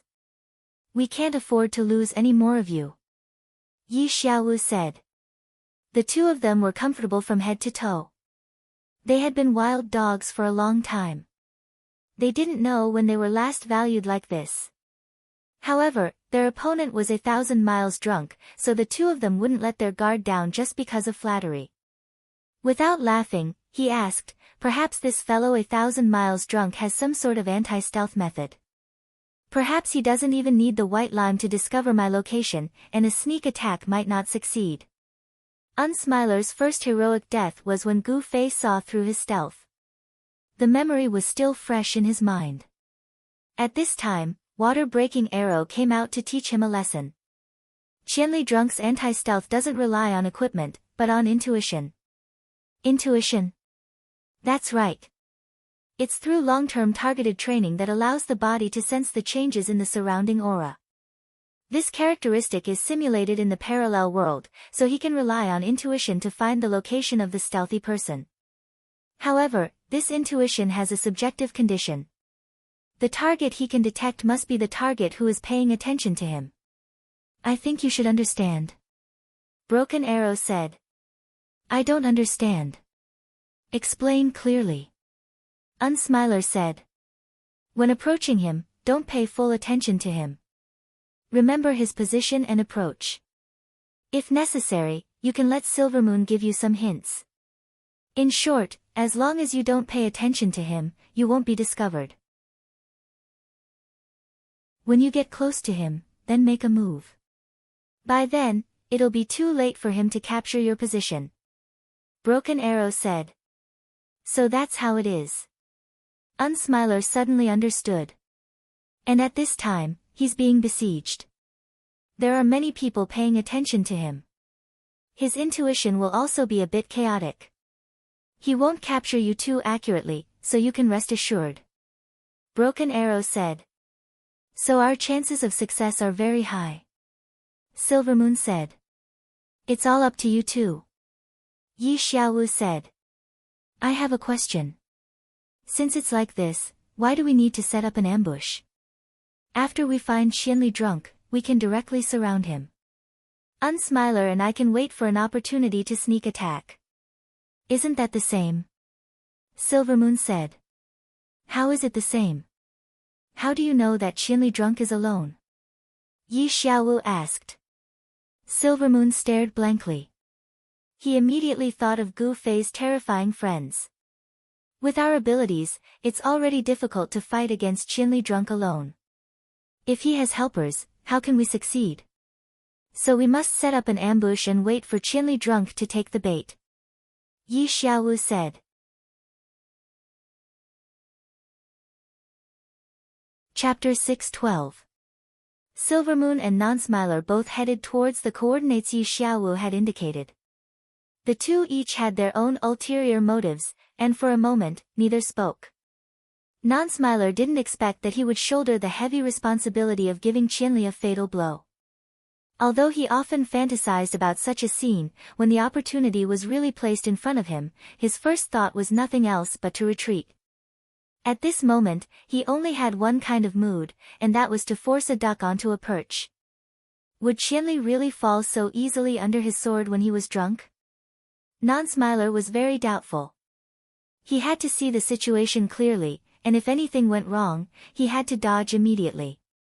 On Silvermoon's side, although as a support, he didn't have to face the risk of Qianli getting drunk, he had already thought that if the plan failed, Nonsmiler was a thief, and if he dashed away, drunken Qianli definitely wouldn't be able to catch up. At that time, it would be a complete and utter tragedy for drunken Qianli. With his full agility, drunken Qianli could catch up to him in 2 or 3 moves. He had to see the situation clearly, and if anything went wrong, he had to make plans in advance, or else he definitely wouldn't be able to escape. Having already made up their minds for their retreat, the two couldn't help but look a bit more relaxed. Only now did they have the time to look at the guy beside them. At this moment, Nonsmiler was already very dissatisfied with Silvermoon, but Silvermoon thought that he needed Nonsmiler and Qianli to fight and buy time for him to escape, so he behaved more cordially. Brother Nonsmiler. The time to make a name for yourself has come. If you want to stab Qianli to death and get drunk, I'll immediately go offline and cheer for you on the forums. When the time comes, you'll take the lead, and us two brothers will make a comeback together. Silvermoon said. Nonsmiler secretly spat, thinking that this kid really wanted to abandon him. These words were clearly luring him and Qianli to get drunk and risk their lives. Thinking this in his heart, he smiled happily on the surface. You don't have to be too modest. This is all thanks to the strengthening of your king's command state. When the time comes, you have to stick close to me. If I can't instantly kill 1,000 miles drunk with this slash, you can quickly follow up with another slash. Silvermoon's heart skipped a beat when he heard this. He realized that Nonsmiler was just as cunning as he was, and seemed to have sensed his intentions. His words were clearly saying that he was going to risk his life, and that Silvermoon shouldn't be idle either. Ha ha ha. Silvermoon didn't reveal anything on his face. He laughed and said, "What are you talking about? We brothers are now grasshoppers on the same rope, advancing and retreating together. It's a pity that I don't know how to move stealthily. If I reveal myself too early, Qianli will be alerted and that won't be good." "Hey, now that you mention it, I've got a pretty good idea," said the Nonsmiler. "What idea?" Silvermoon asked suspiciously. "You and Qianli have a deep grudge against each other after getting drunk. He'll definitely chop you up if he sees you, right?" "What do you mean?" "If you suddenly reveal yourself during the fight, I think you'll definitely attract a portion of Qianli's attention. That way, it'll be easier for me to get close to him, and it'll be easier for me to succeed. Don't you think so?" The Nonsmiler laughed happily. No.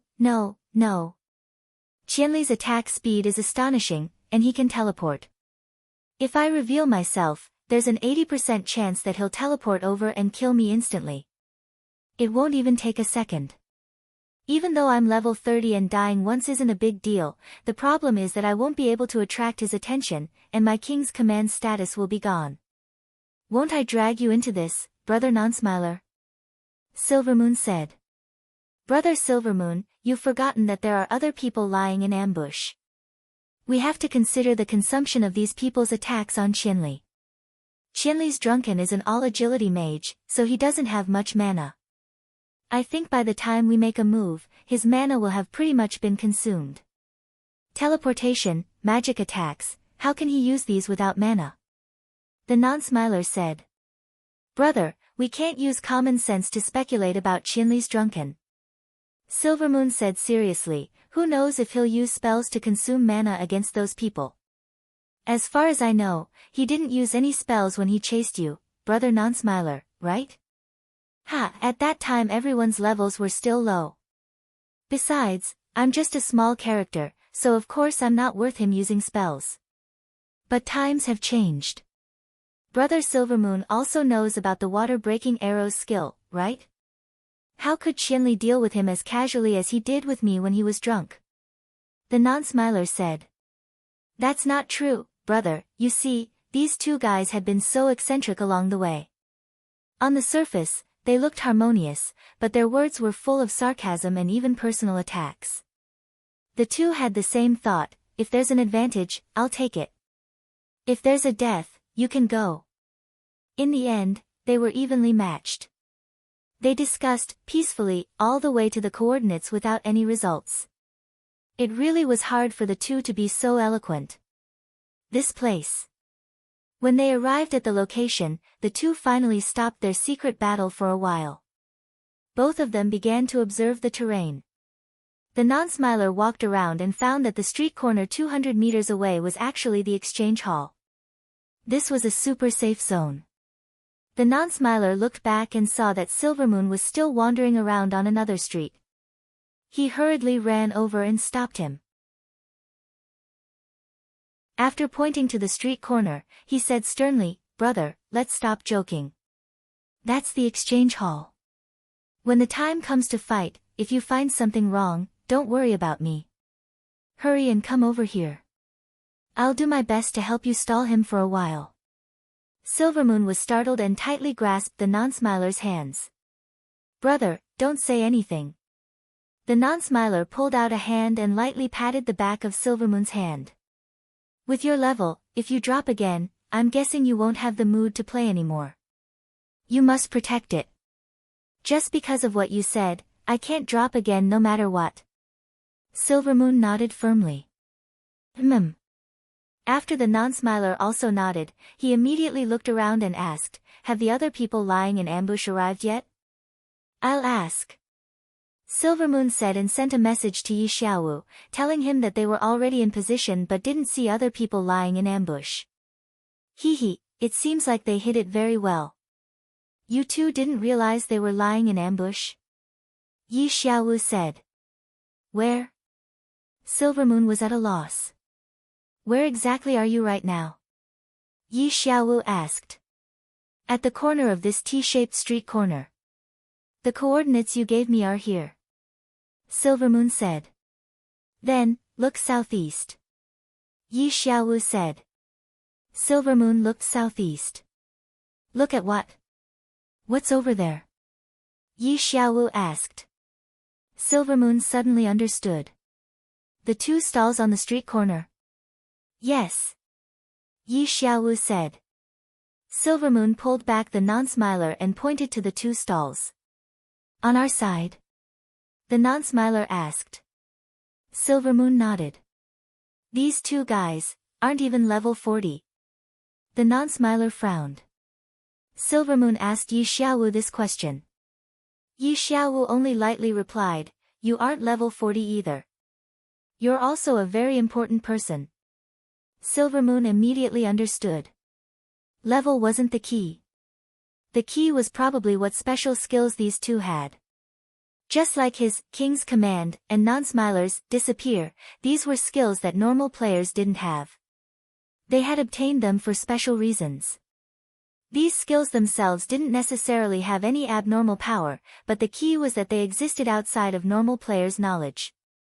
So when they suddenly encountered them, it was hard to not know what to do. Everyone had a lot of experience with skills like Whirlwind Slash, Backstab, and Rapid Fireball, but what if they encountered a skill they didn't understand at all? Suddenly, Silvermoon's confidence soared. He had originally thought that these characters surrounding Qianli's drunk were all cannon fodder, but now it seemed like everyone had a set. Each of them would use their own special skills to make Qianli's drunk dizzy, and then he and Non-Smiler would deal the fatal blow. This setup was truly brilliant. "Apart from these two?" Silvermoon asked again. "You guys can't see thieves in stealth?" When the others need them, they'll pass by. Yi Xiaowu said. So it's like that. You've calculated the time? Silvermoon asked. As long as we have a clear grasp of the terrain, we can calculate the time at any time. Right now, Breaking Arrow is still looking for Qianli's whereabouts. You two should first hide yourselves. Don't attract attention. Yi Xiaowu said. No problem. Silvermoon and Non-Smiler weren't weak in this area. And when Non-Smiler heard Silvermoon's description of Yi Xiaowu's arrangements, he and Silvermoon instantly felt their confidence ignite. He had originally thought that everyone was a group of reckless people, but now that he discovered that the plan was so meticulous, he immediately felt a strong sense of security. The two of them managed to disguise themselves and patiently waited. Thinking about how they would have a chance to kill their enemy, Qianli's drunk, the two of them were both nervous and excited. Even the back of their hands were sweating. Attention, attention. After waiting for who knew how long, the two of them suddenly received a message from Yi Xiaowu. They immediately acted as if they were facing a great enemy. The two of them grabbed their weapons and hurriedly replied, Direction, direction. Every street led here. The two of them needed to know which street Qianli's drunk had come from. But just as they finished asking, they saw players suddenly jump out from several streets. Their intentions were unknown, but their direction was clearly towards the street where the two of them were. Fuck, this is the only way to pass by. Silvermoon was furious. He felt that these guys were too outrageous. Didn't they say they were just pretending to pass by? Running so energetically, wouldn't they attract too much attention? Compared to those two pretending to set up a stall, the difference was too great. The quality of these people was too uneven, and it was really a big problem. Thinking back to when he was the guild leader, Silvermoon's thoughts flew off into the distance, and these players quickly ran to the end of the street and looked around. They were as ostentatious as they could be. Silvermoon couldn't hold it in anymore. Even though she felt like her hidden character shouldn't be exposed so early, if they continued to act like this, the entire trap would be exposed. What was the point of hiding? Silvermoon wanted to reach out and gesture at the guy in front of him, indicating that he shouldn't make such a big move.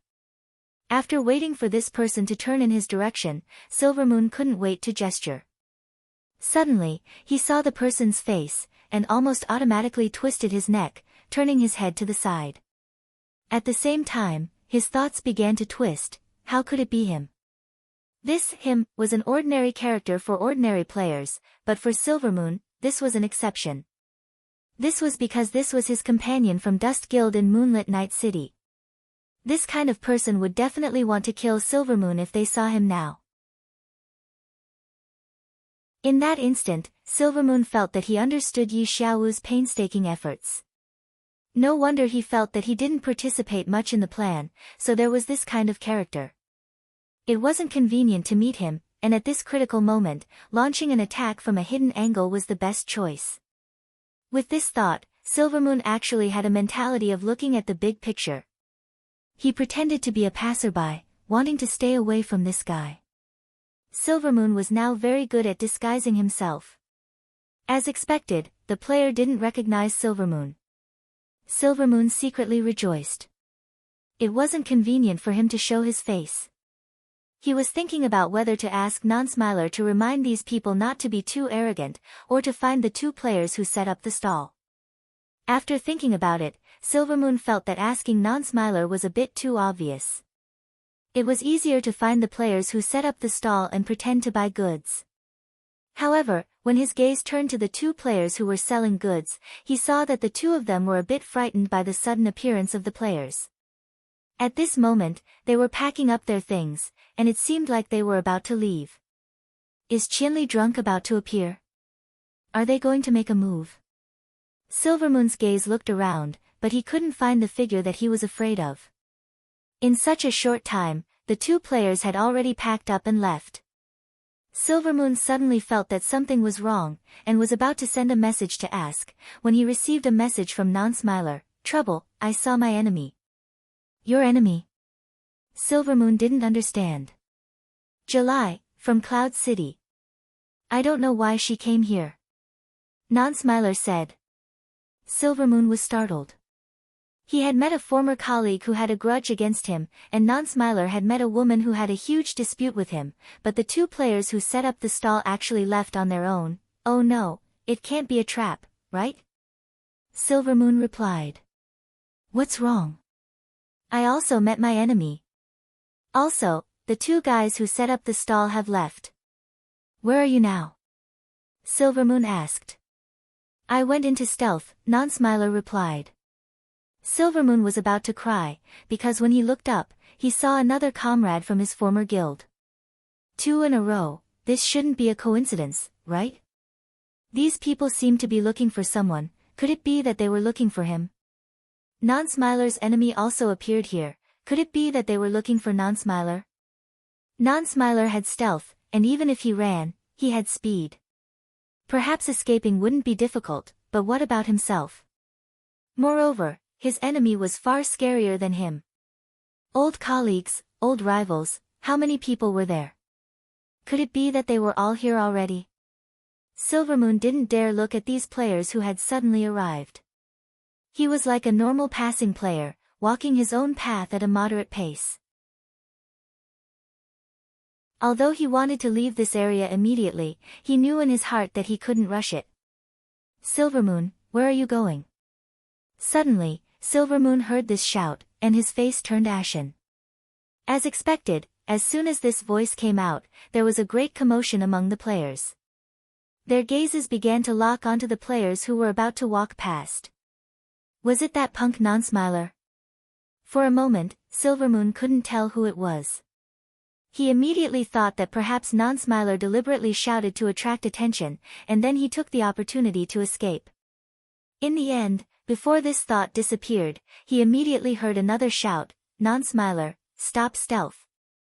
Trap, it's definitely a premeditated trap. At this moment, Silvermoon had no doubts. This was definitely a big trap for him and Non-Smiler.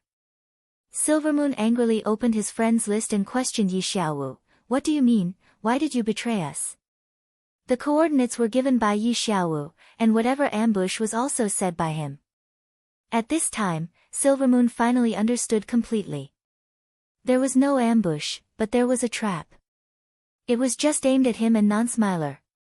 Silvermoon just didn't understand. He had no enmity with Non-Smiler and Yi Xiaowu, so why did they have to set them up like this? Especially himself, who was originally in a terrible situation. It was Yi Xiaowu who dragged him out of the fire, but now he was pushed back into it again. What was the purpose of this? Silvermoon's message was like a stone sinking into the sea, and he didn't get a reply. At this time, he didn't dare to pretend to be calm.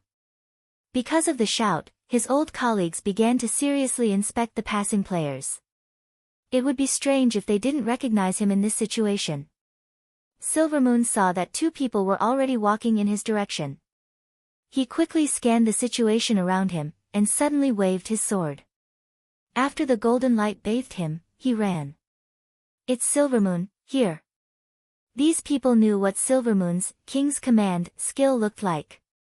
When they saw this guy glowing with golden light, they immediately saw through it. Many people immediately turned around and rushed in this direction. After the buff, all attributes were increased by 30%. In addition, with the Ring of Leadership, Silvermoon had reactivated the King's Sword.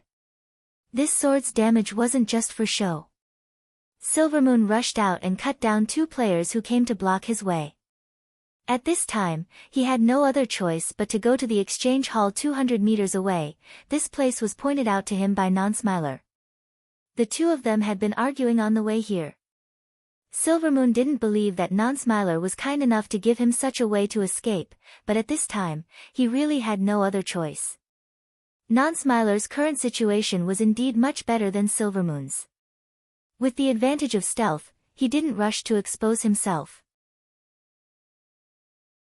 He had been secretly observing Silvermoon's movements. As soon as he saw Silvermoon suddenly start to move, he immediately ran in the direction he had chosen earlier. Non-Smiler, who had pointed out the exchange hall to Silvermoon, didn't have good intentions. He had expected that after Silvermoon knew the location of the exchange hall, once the situation changed, with Silvermoon's class, if he didn't want to die, his only choice was to temporarily hide here. In this way, Non-Smiler was equivalent to knowing everyone's next move, because everyone would definitely chase in that direction. Non-Smiler only wanted to take advantage of this one step, but this was originally aimed at Qianli alone. He didn't expect the situation to suddenly change, and so many opponents suddenly appeared. However, no matter who the opponents were, and how many there were, Silvermoon ultimately only had one way out. Non-Smiler let out a long sigh, because he discovered that the people who came to kill Silvermoon were much more than the people who stayed behind to find him. Non-Smiler still didn't dare to act blindly without thinking, because he saw that Qianli had already appeared on the street.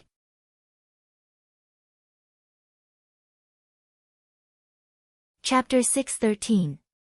Non-Smiler wasn't familiar with Gu Fei's silhouette. His deepest impression of Gu Fei was the new technique robe with a mask and a single blade. Now that Gu Fei's black-clothed image was well known, this outfit was certainly much better than the original one from the perspective of equipment. But for Non-Smiler, that outfit was where his shadow was. Facing the black-robed Gu Fei, his psychological pressure was actually a little less. But at this time, Non-Smiler was still conflicted. Because the direction in which Gu Fei came was originally the route he had carefully chosen for his retreat. But if he went from this direction now, the two of them were bound to pass each other. For Non-Smiler, there was absolutely nothing more dangerous than this in the game. He firmly believed that Gu Fei could anti-stealth, but was the anti-stealth method really like what Broken Arrow said about intuition? After being blatantly betrayed, Broken Arrow's fantasy-like words made Non-Smiler even more unconvinced. Under such circumstances, how would he dare to experiment and walk around Gu Fei? He couldn't take this safe path anymore. Non-Smiler made up his mind and was already prepared to carefully pass through the army of women brought by July. But at this moment, the girls, led by July, suddenly each took out a cloth bag and reached out to grab and wave. White lime had already spread out at the end of the street. Non-Smiler almost crawled to avoid being hit by a ball of white lime. In a panic, he hurriedly retreated. At this time, if his stealth was broken by the white lime, he would definitely be surrounded. In that case, it would be useless for him to disappear. Even if he disappeared, he couldn't turn people transparent and pass through them. Non-Smiler was depressed and hated the fact that there wasn't even a chance to crawl under a table on the street. This open space at a glance would sooner or later be scattered by them with white lime. And the escape route behind him was even more terrifying. Once Qianli was drunk, it was even more out of the scope of consideration. In any case, if he was discovered, he would die. Non-Smiler gritted his teeth and decided to take the risk. Non-Smiler aimed at a girl and slowly approached. Just as he was about to be sprinkled with white lime, he suddenly appeared. The girl cried out in alarm, but she still hid the white lime in her hand. Non-Smiler didn't have time to hide, and there was no need for him to hide. He took a big stride forward, and after being sprinkled with white lime, he was already behind the girl. He stabbed her with his knife and stabbed her in the back.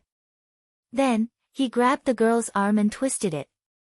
He had already flashed behind her and shouted, "Don't move, Luo Luo. Don't use your healing spell." The sudden change startled all the women.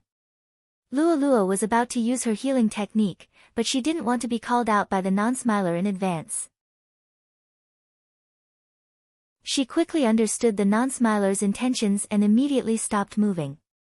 On the other hand, the girl who was being held by the Non-Smiler struggled endlessly.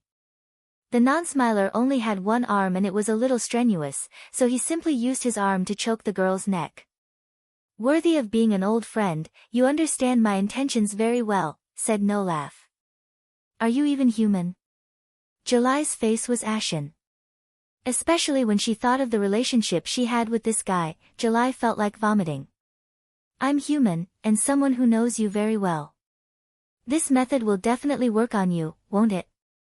The Non-Smiler indeed knew July very well. In the game, no one would take hostages seriously. Only a girl like July would care, especially since this was a personal grudge between her and the non-smiler. Under such circumstances, the non-smiler guessed that July definitely wouldn't do such a thing. In order to protect her friend, as long as his request wasn't too outrageous, she would definitely compromise. However, it wasn't that easy to control a hostage. After all, it was still a game, and the loss of death was just a drop in level. The hostage wouldn't be that afraid, and of course, there was no need to cooperate. So the non-smiler chose this weak mage. The moment the non-smiler appeared, he used Identify and hurriedly scanned the person's level and equipment. After confirming that she wouldn't be instantly killed by his backstab, the non-smiler delivered a backstab. The non-smiler was a thief who invested a lot in strength, so it wasn't difficult to hold a mage hostage. And this mage had already taken a backstab from him. Next, he only needed to casually stab her to kill her. At this moment, the non-smiler was very careful, afraid that this hostage would deliberately knock her body against his dagger. Tell Qianli not to come over once he's drunk, hurry. The non-smiler knew that the hostage in his hands was actually of little value. He was only relying on the mutual love and friendship between these girls, but what if there was a friendship that wasn't very deep? So the non-smiler didn't dare to delay, and immediately put forward his request. Qianli, don't come over, please. July had already seen Gu Fei, especially after the non-smiler had already begun to run after appearing. She hurriedly sent a message to Gu Fei. However, Gu Fei had never been in the mood to chat, and he wouldn't check any messages at such a critical moment, so he simply ignored her and strode over. July was shocked. Although she saw the non-smiler wrongly, she still had some understanding of this guy. In a desperate situation, this guy would definitely drag two people down with him even if it meant his death. Qianli, don't come over. In a moment of desperation, July could only shout at the top of her lungs. At least to let the non-smiler know that she had indeed done as he said. Ah. What did you say? Gu Fei didn't seem to hear her clearly, and ran even faster. In fact, he had already heard what July shouted, and even saw the non-smiler holding Ice Glaze hostage, so he had a rough idea of what was going on. At this time, he pretended not to hear, and also wanted to get closer to the scene. Don't come over. July was anxious, and Luo hurriedly ran out to stop Gu Fei. Are you pretending not to hear me? Luo saw through Gu Fei's little scheme. Cough, how could I? What are you guys busy with? Gu Fei pretended to be relaxed as he passed by. Don't play dumb here. The non-smiler saw that Gu Fei finally stopped, and let out a long sigh of relief. Even so, he didn't dare to be careless, and used Ice Glaze as a shield between him and Gu Fei. Hurry up and make way for me. The non-smiler didn't dare to stay any longer, and hurriedly shouted for everyone to move to the sides. Can you kill him? Luo whispered to Gu Fei. What's his HP? In fact, Gu Fei had already entered the range where he could attack the non-smiler with spells, but he wasn't sure if he could kill him in one shot.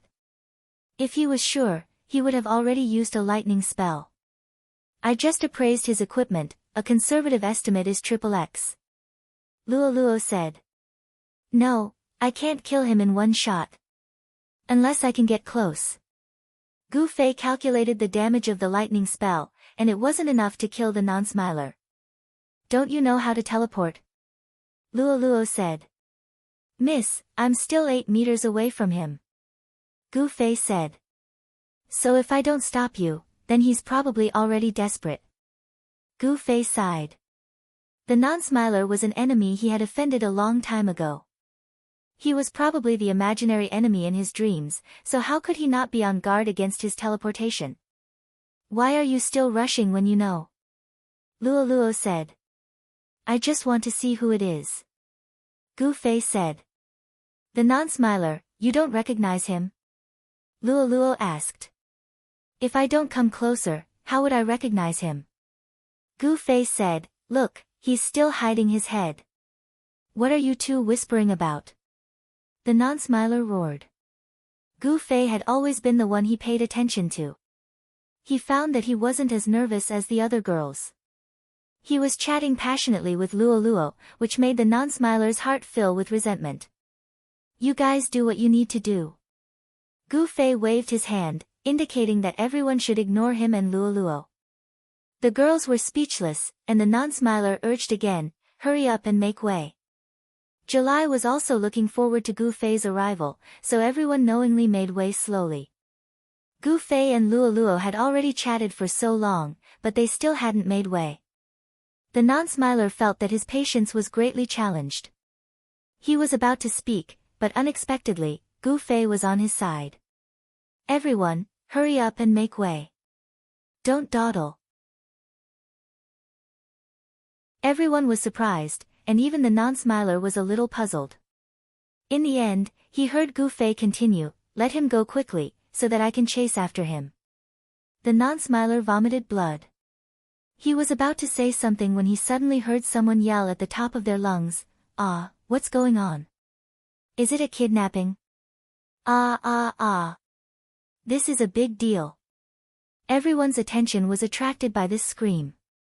They saw that on the street where Gu Fei came from, a person was also rushing over, fumbling for something while shouting. Who is it? Of course, the non-smiler was very vigilant. Hello, Mr. Kidnapper.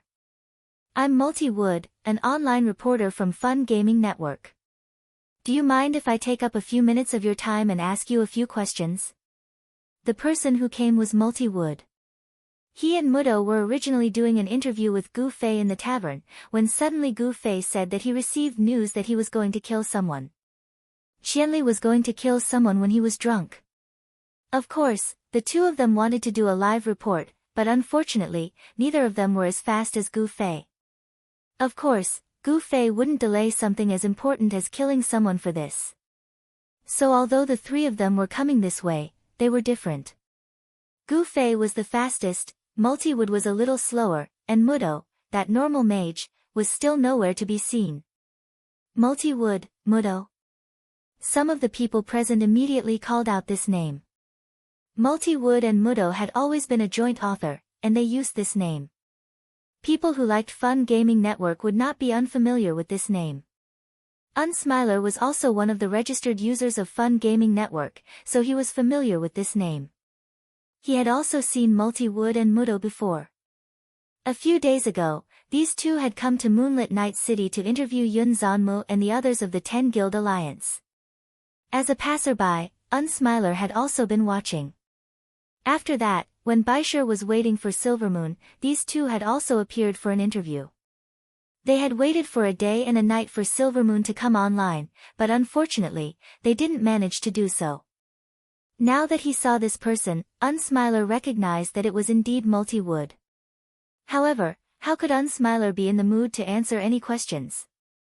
Not to mention that he didn't think that kidnapping was very honorable. In the end, before he could even speak, Multiwood's professionalism had already shown itself, and the questions were already fired out like a cannon. Mr. Kidnapper, is it convenient for you to tell me your name? Mr. Kidnapper, why did you kidnap this mage girl? This is just a game. Mr. Kidnapper, why do you have the confidence to kidnap her? And it seems like you've done it quite well. If it's convenient, please answer me. Multiwood said with incomparable sincerity. Unsmiler froze for a full half a minute before coming back to his senses. He immediately furrowed his brows and roared angrily, "It's not convenient for me. Hurry up, all of you stand over there. If you don't do as I say, I'll fight it out with you."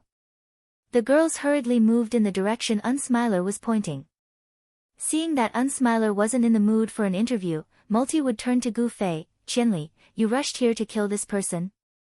In that case, you must know this person's background. Of course, this person is called Unsmiler. But I'm not here to find him. I heard that Silvermoon is here.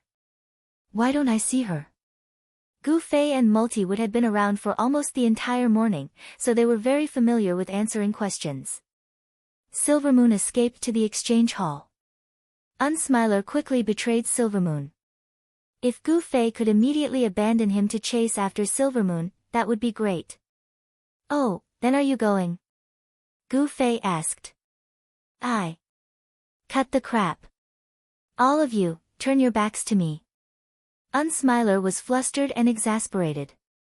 Everyone did as they were told, but Multiwood was still asking questions of Gu Fei. Unsmiler.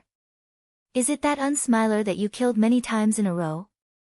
Yes, it's him. Oh, that was a long time ago, right? Looking at the current Unsmiler, what do you think? He's still asking for it. Then what do you think about him kidnapping? He's worse than a beast. Then do you know why he kidnapped her? I suggest that you ask Guild Leader July over there. July. The leader of Cloud City's all-female guild, July. Ah, I've heard a lot about you. I've been looking for a chance to interview you. Of course, July wasn't as famous as Gu Fei, but Multiwood was a well-informed person in the world of gossip. He wasn't an ordinary person, and his eyes were on the entire game, not just one main city. Reborn Amethyst, who was in the limelight during the guild war and had an all-female guild, had naturally taken note of her. As for whether or not I've been looking for a chance to interview you, was just a polite compliment, Multiwood wasn't sure.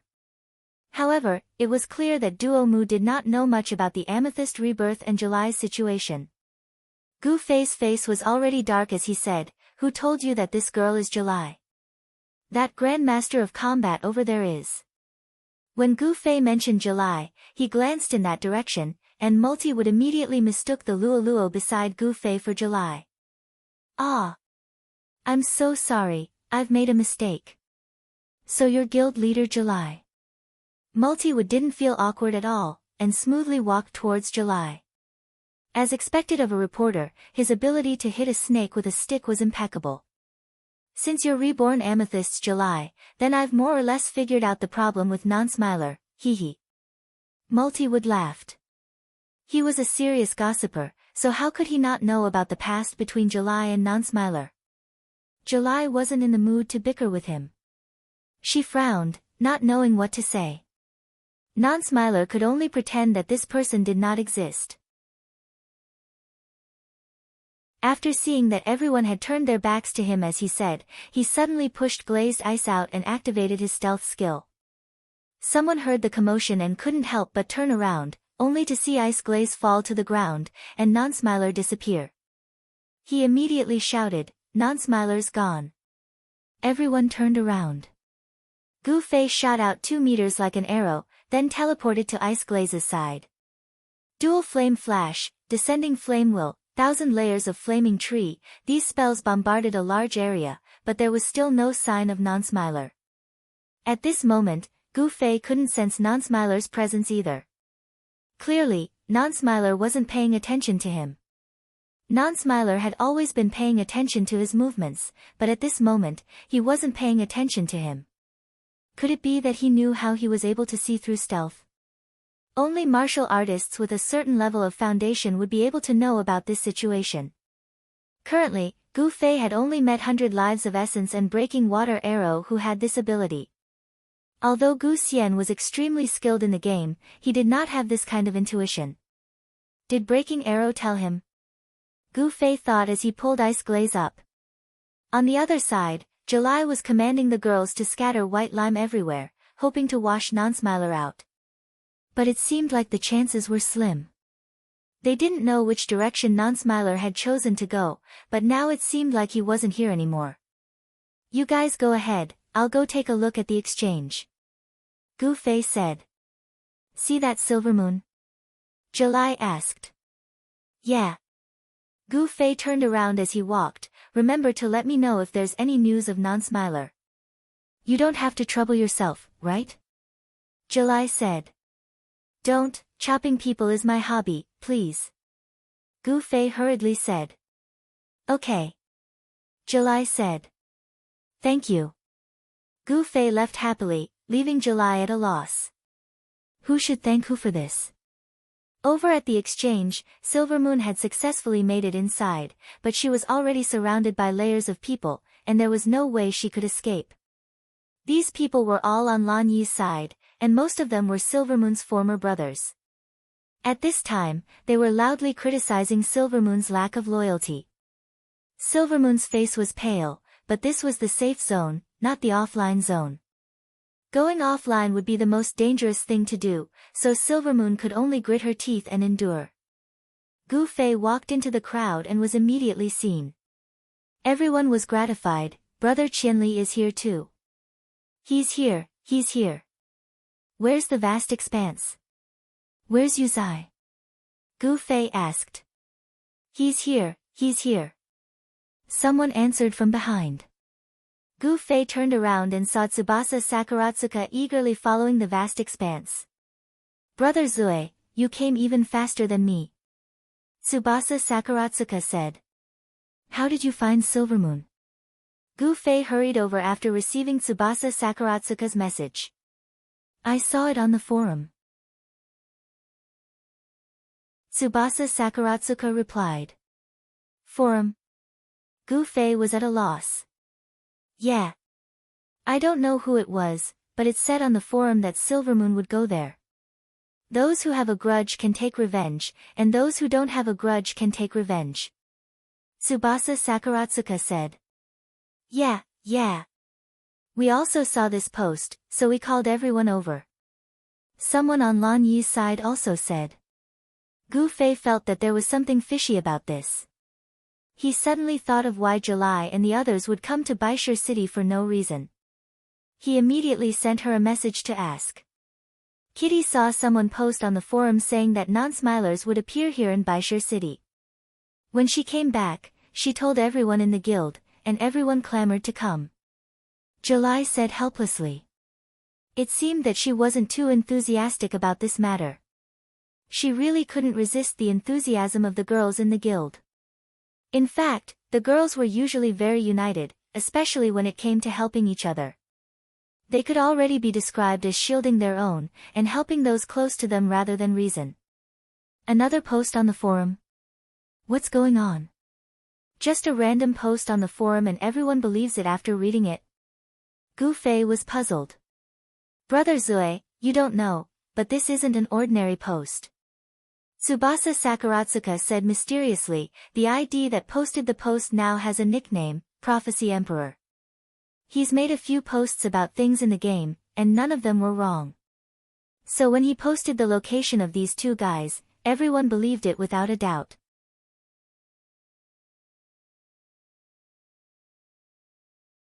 Chapter 6:14. Prophecy Emperor. Gu Fei repeated blankly. Brother Drunk, have you never heard of this name? Tsubasa Sakaratsuka asked. No. Gu Fei shook his head blankly. It was a pity that Brother Yu wasn't here. Otherwise, if he asked Brother Yu about the forum, he would definitely have the most detailed information. Tsubasa Sakaratsuka was just about to introduce him, when someone else beat him to it. This Prophecy Emperor's ID is one leaf that tells the autumn. He was one of the moderators of the Parallel World Forum's gossip section. His predictions were never made in the form of a post, but rather in the form of a reply. He would even participate in some of the more controversial issues in the game. Because he was a moderator, of course everyone would pay attention to his replies. As a result, people quickly realized that apart from spamming, everything else that this ID said would eventually be proven to be true. As for the title of Prophecy Emperor, it originated from a player who made a post calling himself Prophecy Emperor. He made some predictions about the development of the game. Later on, this one leaf that tells the autumn replied to his predictions. I don't need to tell you the final result, right? In any case, the title of Prophecy Emperor was attached to this one leaf that tells the autumn. Because of his identity as a moderator, everyone guessed that he was someone from within the game company. We once wanted to interview this Prophecy Emperor, but he declined. However, a few days ago, one leaf that tells the autumn leaf was no longer a moderator of the gossip section. Tsubasa Sakaratsuka originally wanted to talk about this in detail, but he didn't think that this person would beat him to it. He saw that this person was next to Gu Fei, but he didn't know him, so he casually asked, You are? I am Duomu, an online reporter for fun games. Duomu introduced himself. Duomu. Another person blurted out. Tsubasa Sakuratsuka swept away the gloominess of having his spotlight stolen. He tidied up his equipment and walked in front of Duomu, so it's reporter Duomu. Sorry for the disrespect. I am the guild leader of Cloud City's Eternal Life Guild, Tsubasa Sakuratsuka. Our guild's motto is... Before Tsubasa Sakuratsuka could finish, Gu Fei covered his mouth and pushed him to the side. He could imagine that this guy's guild motto was pretty bad. He didn't expect that Duomu was indeed a veteran gossip. He even knew about eternal life in the flowery clump. He nodded and smiled. Is it the eternal life in the flowery clump that, a hand reaches out from the flowery clump, the girl who has touched it will follow me? When Tsubasa Sakuratsuka heard that the other had actually heard of them, he was immediately overjoyed. He struggled to push Gu Fei's hand away and shouted, right, we also have a motto which is... Alright, don't say any more. Boundless Mang also came to stop Tsubasa Sakuratsuka. Her words were even more effective than Gu Fei's martial arts. Tsubasa Sakuratsuka immediately shut his mouth. He didn't even ask why. He calmly smiled at Duomu and said, we'll talk about it later. That lowly appearance made Gu Fei and Boundless Mang feel extremely embarrassed. Lan Yi's group of brothers didn't get along with Tsubasa Sakuratsuka to begin with. Right now, they were all happy to watch a joke. However, Duomu didn't seem to mind at all. He actually smiled and nodded his head. Since Duomu had been in this profession, he had seen all sorts of players. As long as there was a topic, he would be interested. He didn't care if it was vulgar or noble. Moreover, people nowadays were more interested in vulgarity. Duomu had once interviewed a kind-hearted player who didn't hesitate to pick up equipment. After reporting in depth, he thought that he would receive a lot of praise, but in the end, he was called an idiot. Even Duo, who had reported the story, was called an idiot. This caused Duomu to sigh at the degeneration of morals in the world. From then on, he only cared about whether the topic was attractive or not, regardless of whether it was good or bad. Eternal life flowers. And, if he took this out and made a report, it would definitely cause a lot of people to agree. As Duomu thought about this, his expression became a bit vulgar.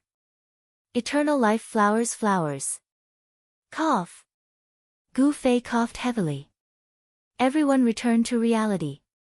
Duomu quivered and said, oh, where were we? Prophecy Emperor.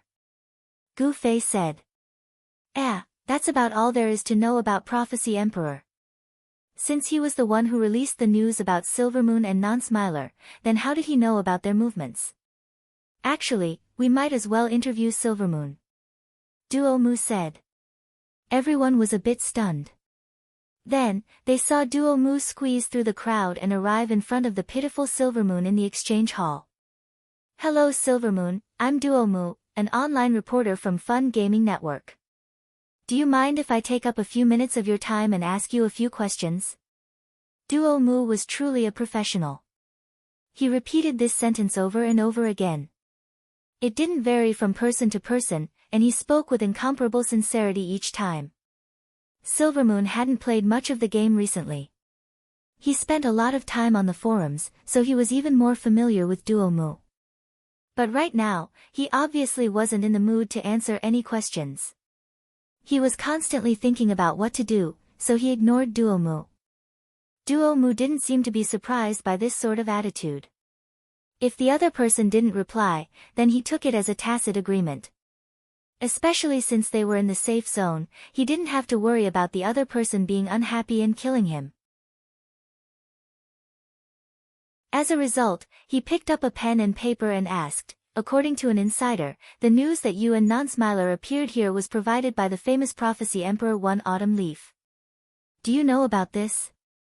Silvermoon originally planned on ignoring Duomu, but after hearing this, he couldn't help but be startled. He couldn't help but say, Prophecy Emperor One Autumn Leaf? That's right. It seems like you know this ID. Then do you know his true identity? How did he manage to predict your actions today? One autumn leaf being able to predict the development of the game is acceptable, but being able to predict the movements of two specific players is too miraculous. Can you explain this to me? Duo Mu began to bombard him with questions. The only ones who knew that he and Non-Smiler were here were Hongchen Yixiao and Breaking Water Arrow. And after the two arrived, they were very careful to hide themselves so that no passers-by could see through them. Taking a step back, even if he was recognized, Non-Smiler definitely wouldn't be able to. After all, he was in stealth. Even if he had anti-stealth equipment, he would only know that there was a thief here. Without interrupting stealth, he wouldn't know who the thief was. It's Hongchen Yixiao. This person is the Prophecy Emperor One Autumn Leaf. Silvermoon shouted. Hongchen Yixiao. Duo Mu quickly wrote it down in his notebook, while handing it over to Silvermoon. Is this how it's written? He's a player. What class is he? What level? Male or female? Are you familiar with him? How did he know you were coming here? Silvermoon expressionlessly stared at Duo Mu. You motherfucker. As expected of a famous online journalist who had seen great storms and waves, Duo Mu turned a deaf ear to this foul language and continued to speak in a serious tone. I hope you can answer a few of my questions just now. Silvermoon was about to curse again, when Gu Fei squeezed into the crowd and asked, Hongchen Yixiao. Silvermoon stared blankly at Gu Fei. Then he reacted and immediately said, That's right, it's that guy. He's been plotting against you this entire time. Hurry up and kill him. How could Silvermoon still protect Yixiaowu? As soon as he saw Gu Fei, he immediately told the truth. For him, Gu Fei and Yixiaowu were both enemies. Letting them fight each other was the happiest thing for Silvermoon. But when Gu Fei heard this, he looked at him with disdain. You don't need to tell me, I already know. Silvermoon was stunned. When Duo Mu heard that Gu Fei knew about this person, he immediately ignored Silvermoon and went back to Gu Fei. Do you know this Hongchen Yixiao? Who is he? What level? Male or female? It's a male. Gu Fei said with certainty. Then he started scratching his head. Class, level. I really didn't pay attention. It's a cleric. He's level 37 now. This person knows a lot about the game. He's probably someone from the company. No wonder he's a prophet. No wonder, no wonder. Silvermoon shouted. He had suddenly found a way to get revenge. He couldn't be sure if Hongchen Yixiao was someone from the company, but this Duo Mu in front of him had a resource that the experts in the game didn't have, public opinion. If he really reported this, then Hongchen Yixiao would definitely attract attention and the company would have to investigate. If they didn't find anything, then Duo Mu's report was wrong. If they found out, then Hongchen Yixiao would definitely be in big trouble. When he thought of this, Silvermoon was extremely excited. He even started to wonder why Qianli didn't have this kind of information on him when he was drunk. Someone from the company? Really? Duo Mu's spirit rose a bit. This was big news. It's true. Gu Fei nodded. Fuck. This kid is quite sinister. He's even better at acting than me. Silvermoon realized that Gu Fei was thinking the same thing as him and couldn't help but feel a bit of sympathy for each other. Oh. How can you be so sure? Duo Mu asked. He told me. Gu Fei said. Him. Who? Duo Mu said. Hongchen Yixiao. Gu Fei said. Everyone was speechless. Silvermoon was even more flustered and exasperated. He felt that Gu Fei's lies were a bit too ridiculous. Why would he tell you all this? Duo Mu also felt that there was a bit of a problem. If Hongchen Yixiao really was someone from the company, then he should have done his best to hide his identity. He was in a bit of trouble at the time. I helped him out and he said that the company had received a report about some problems, so he entered the game to take a look. Gu Fei said. Ah. An online GM?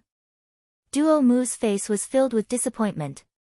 If it was just an online GM coming online to deal with some problems, then it was a very normal thing. I'm not sure about that, Gu Fei said. No, it definitely can't be an online GM. Silvermoon immediately became lively again. Recently I've been spending a lot of time with this person. He's like a normal player, online for a few hours every day. Doing quests, leveling, buying and selling, is this what a GM should do? Oh. You've been spending time with this person recently? Duo Mu heard this news and moved closer to Silvermoon. That's right. Silvermoon clenched her teeth and decided to spill the beans. Today, Non-Smiler and I appeared here because of his orders. He wanted to deal with Qianli drunk, so he told us to come and set up an ambush. But who would have thought that this heartless thing would betray us? Then may I ask if there's any conflict between you and him? Duo Mu asked. Conflict? What conflict? Silvermoon said. Then why would he do this to you too? Duo Mu asked. How would I know? Silvermoon said angrily. Weird, really weird. Duo Mu shook his head and muttered as he organized the things he had just interviewed. At this time, someone in the crowd suddenly yelled, Duo Mu, where are you? Duo Mu. Here, here. Duo Mu replied. A girl squeezed through the crowd in front of him. It was Duo Mu. This girl was a normal mage, and her legs were slow. Everyone had been busy for a long time before she finally arrived. I told you not to choose a mage. How could you make it in time to collect first-hand materials? Duo Mu grumbled. Don't I have you? Duo Mu smiled. Is this Miss Mu Duo? Hello, I'm Flower Cluster. Oh, Brother Drunk. Someone from the Flower Cluster wanted to join in on the fun, but was pushed back by Gu Fei. What's going on? Duo Mu asked. Take a look for yourself. Duo Mu handed the information he had just obtained to Mu Duo. Mu Duo looked at the information and analyzed the relationship. It seems like the Prophecy Emperor told Silvermoon and Non-Smiler that he wanted to deal with Qianli drunk, so he sent them here to ambush him. But in the end, they were betrayed by the Prophecy Emperor, and Qianli drunk showed up here to kill them. Mu Duo paused and looked at Gu Fei. You're in cahoots with the Prophecy Emperor? Silvermoon was startled and immediately yelled, Damn, so that's how it is. You bitch, you actually thought of such a vicious method to deal with me. Gu Fei snorted. Don't even think about it. I don't need to use tricks to deal with you. If you dare to go PK with me. Ugh. Gu Fei checked Silvermoon's level. It was 37. He then continued, 27 PK matches. Silvermoon was depressed. Gu Fei was obviously implying that he would drop to level 10 after 27 PK matches. He wouldn't be able to PK anymore even if he wanted to. Mu Duo shook his head.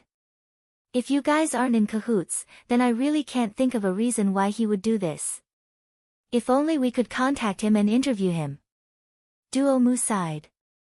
I'll help you ask. Gu Fei took the initiative to send a message to Yi Xiaowu, but the result was like a stone thrown into the ocean. Silvermoon's brain wasn't enough. He couldn't figure out the relationship between Qianli drunk and Heng Qianxiao. TCH, he ignored me. Gu Fei was regretful. Then Qianli, can you tell me why this Heng Qianxiao wants to deal with you? Duo Mu asked Gu Fei. He and Gu Fei were quite familiar with each other now, so they were more casual in their conversation. He thinks that I'm destroying the balance of the game and wants to make peace with me. Gu Fei smiled bitterly. Destroying the balance? Duo Mu was confused. It's the question you asked me before about fairness. Gu Fei said. Oh. It seems like this person thinks that you're an unfair existence. Duo Mu smiled. Looks like it. Gu Fei nodded. Then are you sure he's someone from the game company? Duo Mu asked. As long as he's not lying. Gu Fei said. Yes. Duo Mu nodded. That was enough. Even if he couldn't be completely sure, he could write it as someone who claimed to be an insider of the game company. Now that they were done gathering information, Duo Mu turned his attention to Silvermoon. He was also someone they had been trying to interview for a long time. Duo Mu cleared his throat and walked up with Mu Duo. Brother Silvermoon, can we talk about how it feels to be a guild leader who used to be so glorious, but now you've fallen to the point where you're hated by everyone? Get the hell out of here. Silvermoon was furious. Duo Mu didn't move, but Mu Duo quickly wrote in his notebook. Gu Fei was puzzled, so he asked Silvermoon what she had to write. Gu Fei went over to take a look. Mu Duo's pen flew like the wind. Gu Fei followed her strokes and read, when the reporter found Silvermoon in Whitestone City, surrounded by players, and asked him how he felt today, Silvermoon flew into a rage out of humiliation and let out an unimaginable roar at the reporter. We could see that he was under a lot of pressure. Ha ha ha ha. The surrounding players all burst into laughter. First draft, Mu Duo said modestly. Then, Brother Silvermoon, what do you plan to do next? Duo Mu asked. Silvermoon's face was ashen. He didn't say anything and turned his head to the side. Gu Fei tilted his head and saw what Mu Duo had written in his notebook. When faced with a question about the future, Silvermoon's face was filled with confusion. He squatted to the side like a silent lamb. This time, Gu Fei didn't read it out loud, but the other players knew that he must have written something. They all came over to take a look. Mudo read it out loud, and the other players cheered loudly. Mudo was so excited that his face turned red from the praise. Gu Fei glanced at Silvermoon. This guy's mental fortitude was quite good. He was able to endure being ridiculed like this.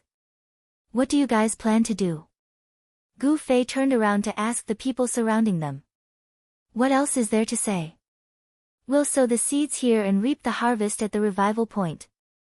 We've already contacted the people. It's already getting lively over there, the others said. Boss Qianli, please do what you need to do. There's no need for you to do it, someone else shouted. Is that so? Then I'll have to trouble everyone. Gu Fei cupped his hands at everyone and prepared to leave. Silvermoon had already heard all of this. His face was ashen. He looked up and saw Boundless Mang standing in the crowd looking at him. A glimmer of hope lit up in Silvermoon's heart. He opened his mouth to say something, but Boundless Mang had already squeezed out of the crowd and didn't look back. Silvermoon, hurry up and get something done. Don't waste time here. You can still go offline and rest at the revival point, right? The crowd laughed. Silvermoon gritted his teeth. This was the exchange hall. There was another way, which was to buy a teleportation scroll and leave. But the problem was that the exchange hall wasn't an auction house. He couldn't use in-game gold, so he had to use online banking. Of course, Silvermoon didn't lack money, but the problem was that the bank card number was a necessity. He didn't remember it, so he had to take the risk of going offline to look at the bank card number. But if he didn't do that, he would be sent to the revival point and then be hunted. Silvermoon had already gone through that kind of life once. He didn't want to relive that painful memory again. Finally, Silvermoon made up his mind and forcefully disconnected from the game.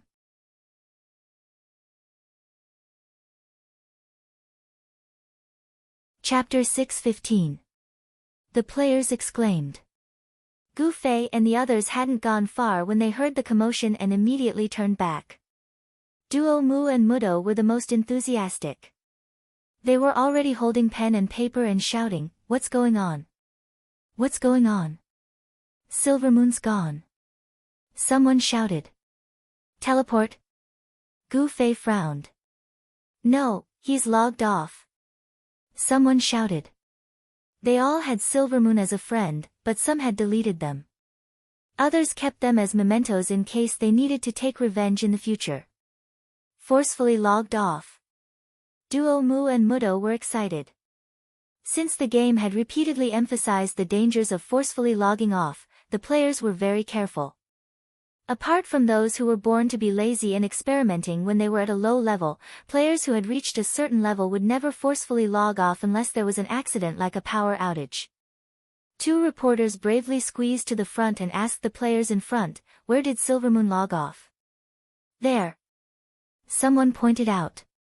The two of them quickly jumped up and carefully observed the area where Silvermoon had gone offline.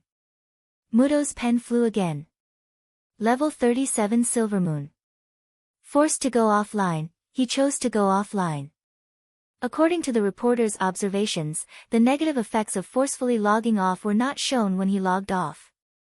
As for the details of the damage, we hope that the person involved can return to the game as soon as possible so that we can do a follow-up report. The other players were also discussing. He even forcefully logged off. Has he decided not to play anymore? Don't fall for it. That guy has always been cunning. Maybe he purposely used this trick to trick us into leaving. That's not a good trick either.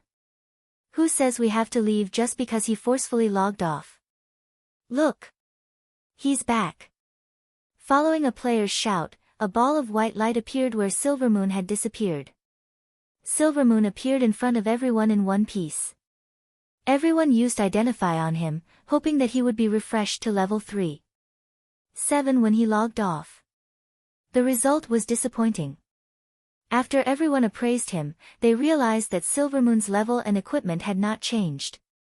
About 5 minutes after Silvermoon went offline, he hurriedly memorized his online bank account number and returned to the game.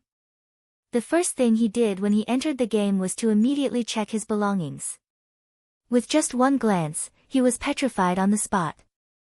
Level, skills, coins. None of these were what Silvermoon valued the most. There was only one thing he valued the most, the king's sword. The first thing he checked when he came online was the king's sword that he had placed in his pocket. No. There was clearly nothing in the grid that he had placed. Silvermoon did not give up. She checked all the compartments in her pockets again, wishing that she could pour everything out. However, she still could not find any trace of the king's sword. Silvermoon's face was ashen as she sat down on the ground. This loss was absolutely devastating to him. Right now, Silvermoon's reputation was in tatters. Wherever he went, he would be ridiculed. However, he knew very well how powerful the king's sword was. He believed that as long as this sword was still in his hands, there would always be a team that would accept him for this sword.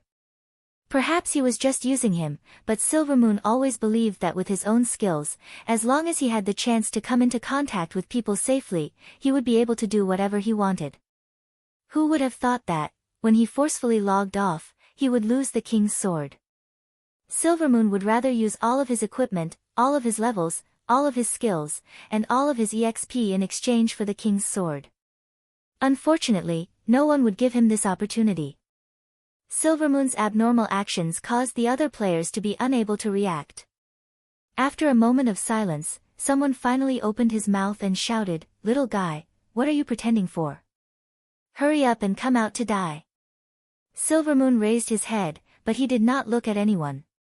He stared at the crystal pendant hanging from the ceiling of the exchange hall. His face was filled with utter despair. The king's sword was his only source of spiritual sustenance and confidence. Without it, Silvermoon finally lost the motivation to persevere. The surrounding people were still cursing. Silvermoon had heard this kind of cursing many times, but this time, he might never hear it again. With a flash of white light, Silvermoon disappeared once again. The players were stunned. Someone opened up his friends list and said, "Fuck," forcefully logged off again. What the hell is this guy doing? Gu Fei had been quietly watching from the side. He did not blindly try to argue. He saw the series of changes in Silvermoon's expression after he logged back in. From surprise, to fear, to anxiety, and finally to despair. In particular, when Silvermoon had one hand in his pocket, he seemed to be at a loss as to what to do. Gu Fei was almost certain that Silvermoon had forcefully logged off this time and lost something extremely important. For Silvermoon to be so disheartened to this extent, Gu Fei could already guess what Silvermoon had lost. This time, perhaps he would not see this person again. Silvermoon's lifeless eyes when he logged off lingered in Gu Fei's mind for a long time. Unfortunately, he only had himself to blame for all of this. It was his actions that led him to this ending step by step. Nothing in this world was without a reason. It wasn't that he didn't have a chance. If he could face these people calmly, perhaps he would welcome a different sky. But he valued himself too much, valued the king's sword in his hand, and valued the feeling of being a king. In the end, he lost that feeling, then the sword, and finally himself.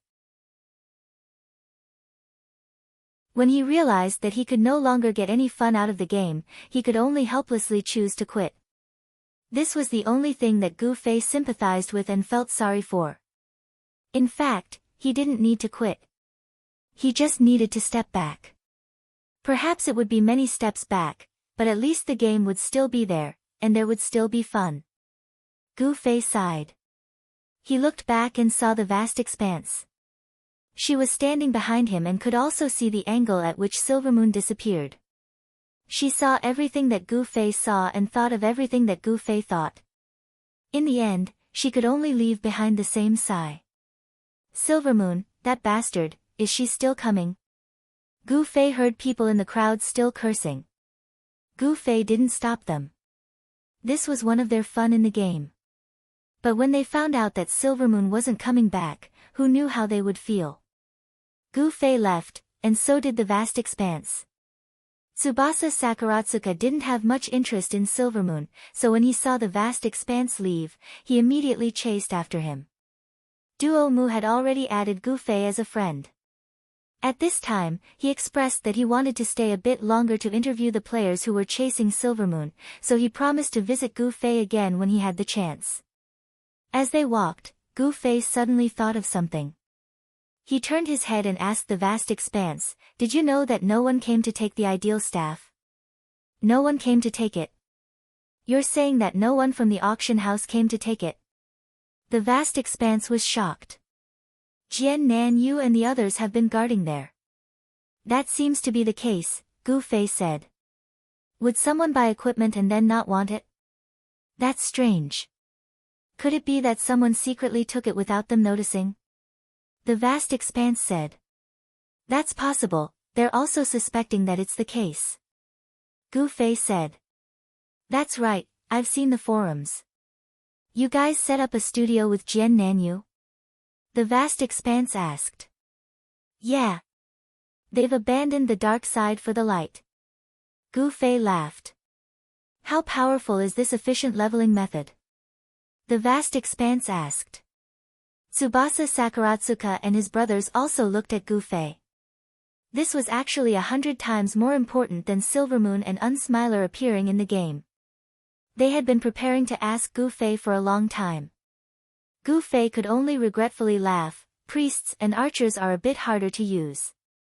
After saying this, he suddenly thought of something. "Hey, you're a shadow priest, so maybe it'll be different. You need damage output to fight monsters yourself, right?" The vast expanse asked. "That's right, close combat.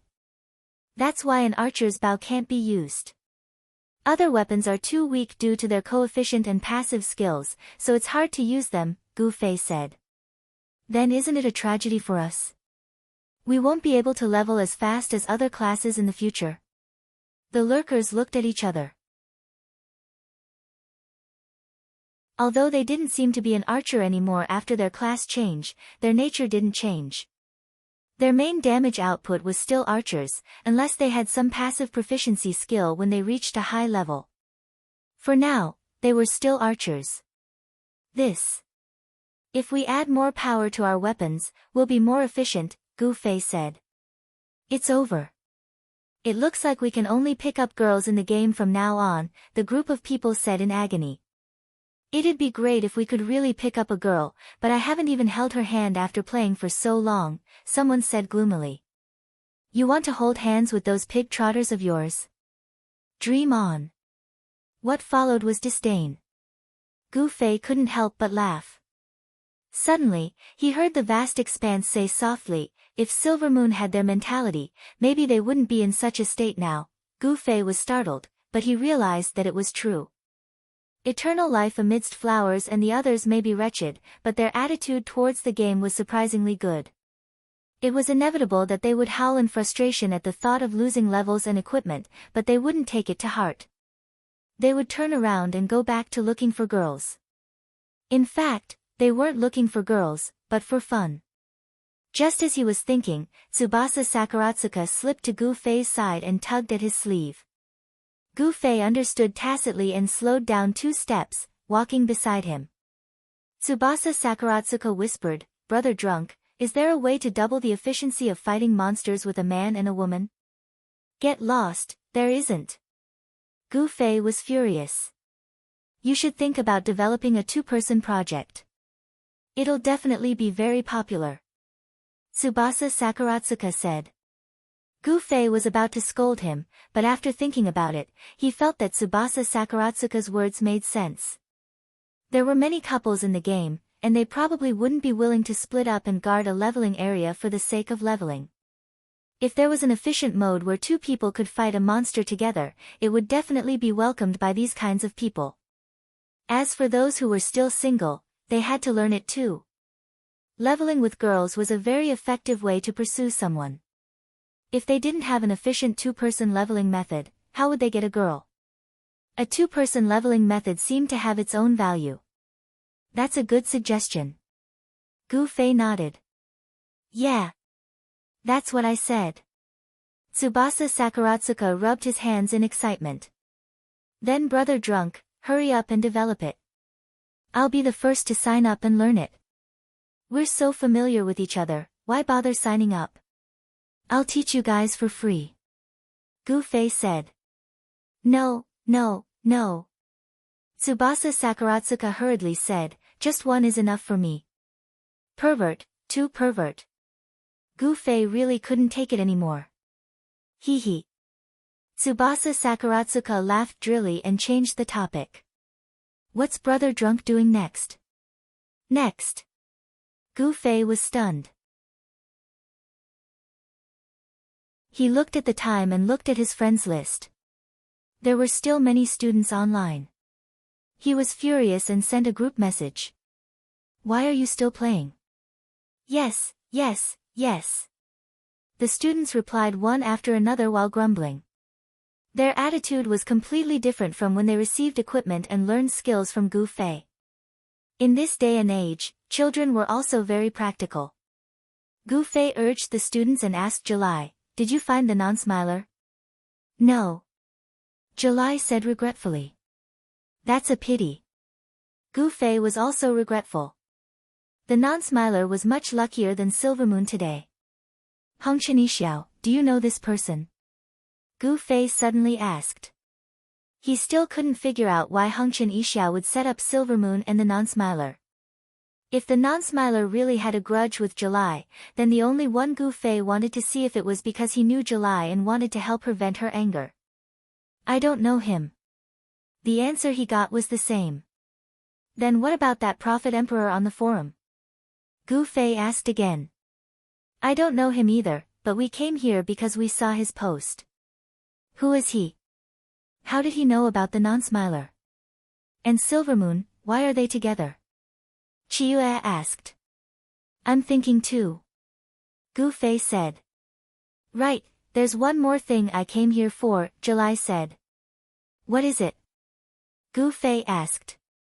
"Let us see your efficient leveling method." July said. Oh, I'll be free in a bit." Gu Fei said. "Okay." Just as he replied to July, Mang suddenly said, "Right, Lan Yi and the others want to find you to sign up for your efficient leveling method." "Ah." Gu Fei was startled. Why was it about this again? Before he could reply, another message popped up.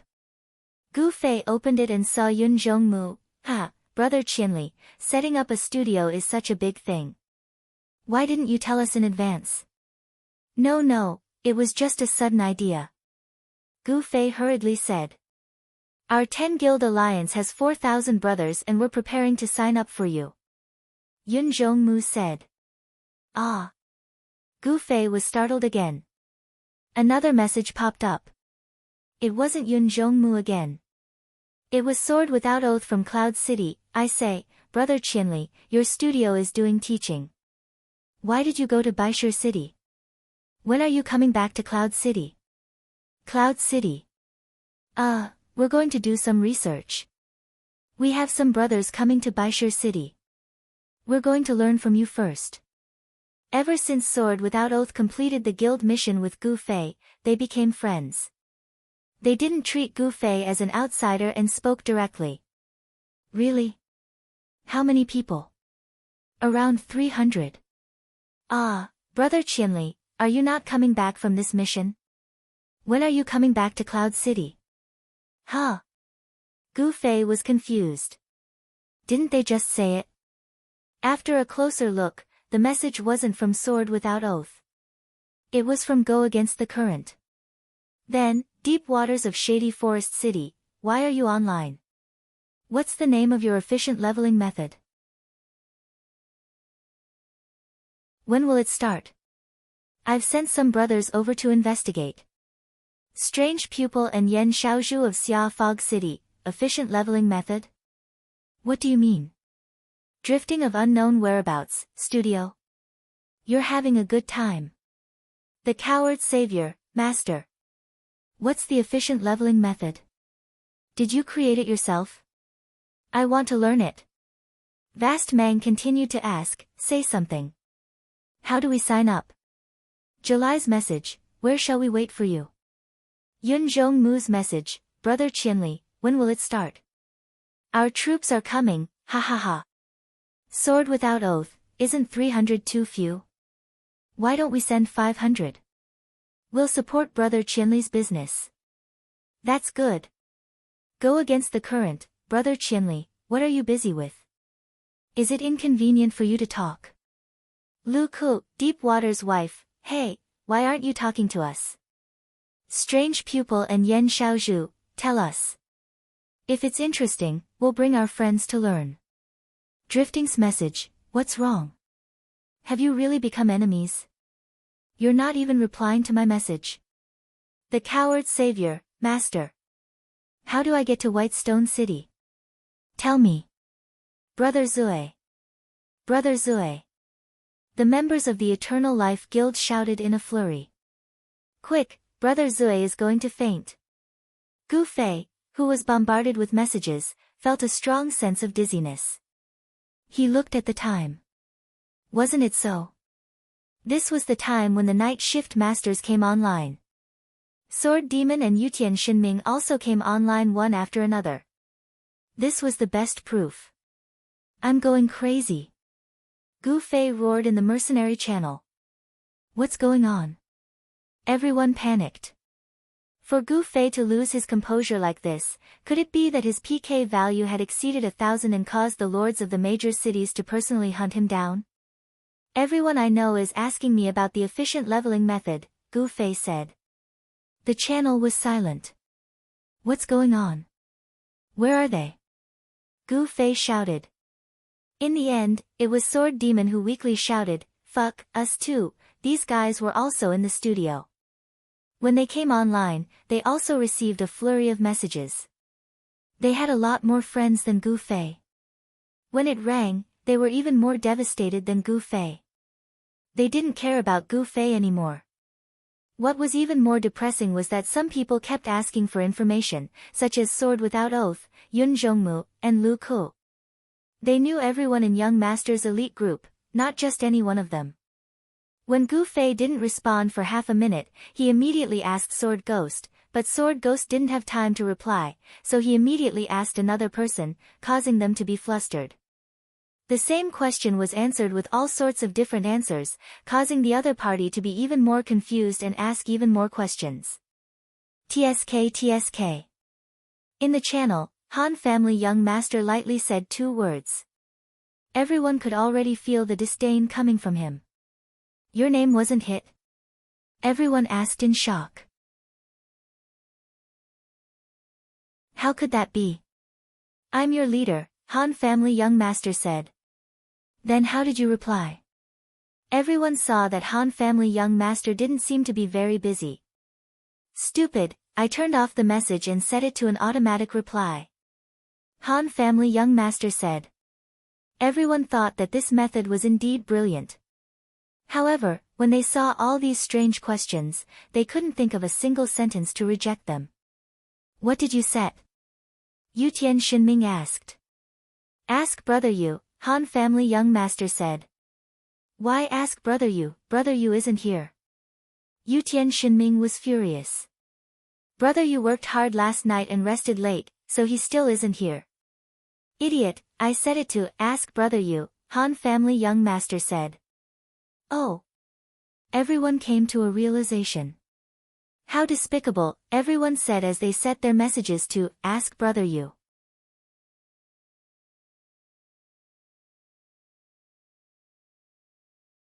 Chapter 6:16.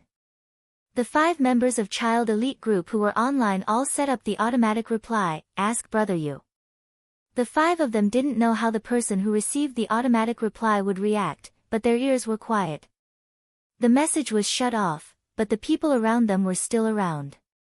Boundless Mang was still fighting for registration for Lan Yi and the others. This wasn't a big deal. Gu Fei was about to agree casually, but he suddenly thought of the message he had just received.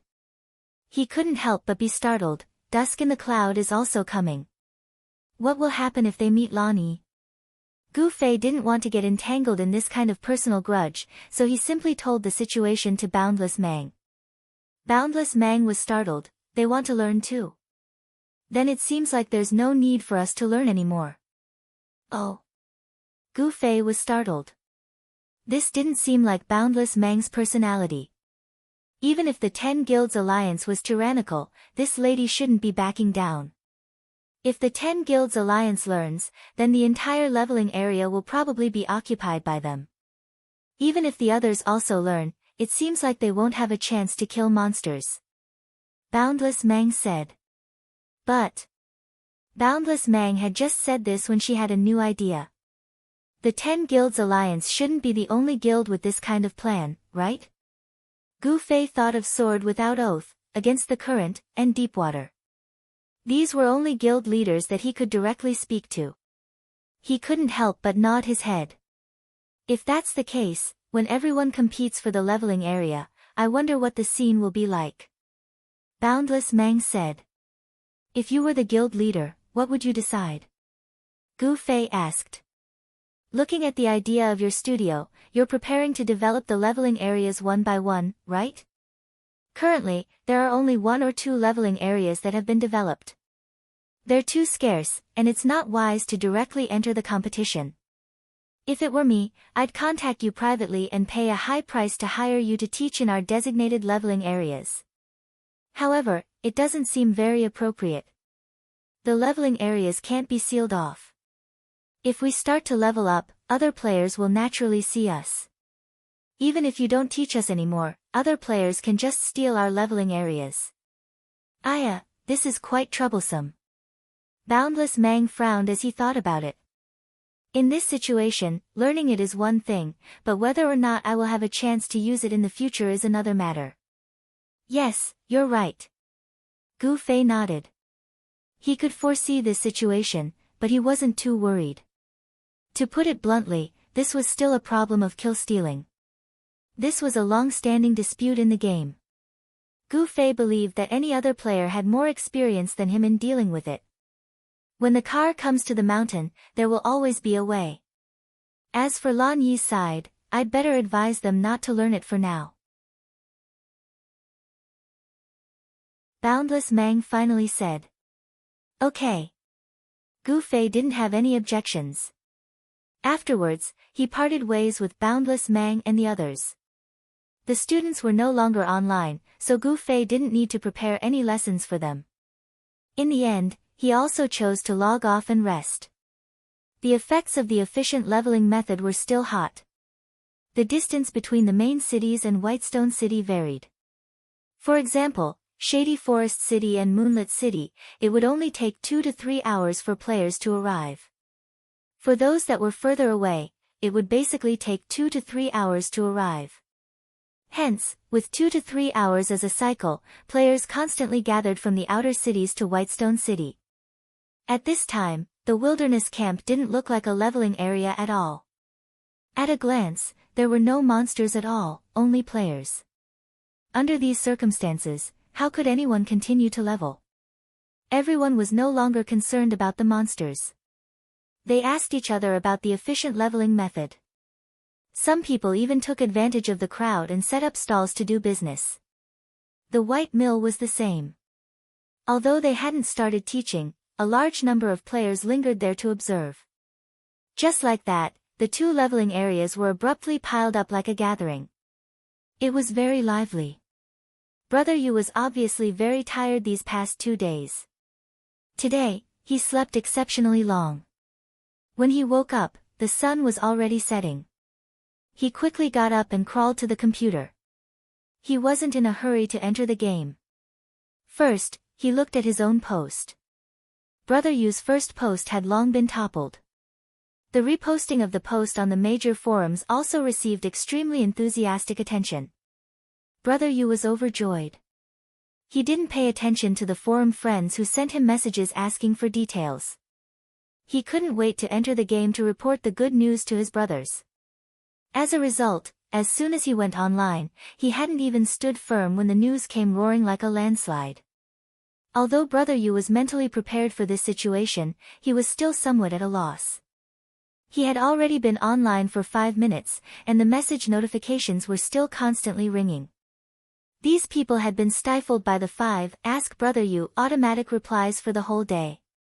At this time, when they saw Brother Yu in person, they were like hungry tigers pouncing on their prey. They wouldn't let go no matter what. After 10 seconds of not receiving a reply, they sent another message. Brother Yu replied in a flustered manner while reporting to the others in the mercenary channel, "Oh, the situation is great. The crowd is very enthusiastic." "Yes, too enthusiastic," the 4 of them said. "What's the situation?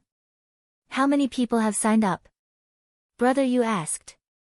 "The registration seems to be on Qianli's side, right?" Han family young master said faintly. "Oh, that's right. Why isn't Qianli here?" Brother Yu was itching to quickly count the numbers. Speak of the devil. Gu Fei had also finished his dinner and went online with a bang. Brother Yu immediately sent a message, "They're here." "How many people have signed up?" "Ask Brother Yu." "Why are you asking me? How would I know?" Brother Yu was puzzled. "Ask Brother Yu." Brother Yu immediately understood what was going on. He also immediately understood why he was bombarded with messages. He was depressed. But what could he say? He could only lament that he was destined to be a servant. He helplessly sent a message in the mercenary channel, "Qianli, turn off the automatic replies." Gu Fei was also dumbfounded at this moment. Since Brother Yu's post was released in the morning, Gu Fei had been receiving emails. At that time, he didn't pay much attention to it. Ever since he became a popular character in the game, he would receive a lot of emails every day. In the beginning, he would reply to them seriously.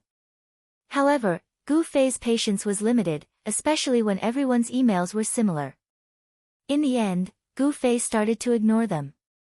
He would only take them out every day when he passed by the city gate. But when he went online, the system notified him that there were 21,231 emails in his mailbox. So when he saw Brother Yu asking him to turn off the automatic replies, he didn't care about the awkwardness and immediately announced the message, "This is crazy. There are 21,231 emails. No, there are 21233. In the time it took to say this, 2 emails came. That's so cool. Yutian Shinming was the first to cheer. Wu Shang, come and get the emails with me. Bring a few gunny sacks. Gu Fei called out unscathed in battle. This was obviously a hard job. It was a fully simulated game. Everything had weight. Which mailbox? Unscathed in battle was rarely so diligent. Go to the nearest one.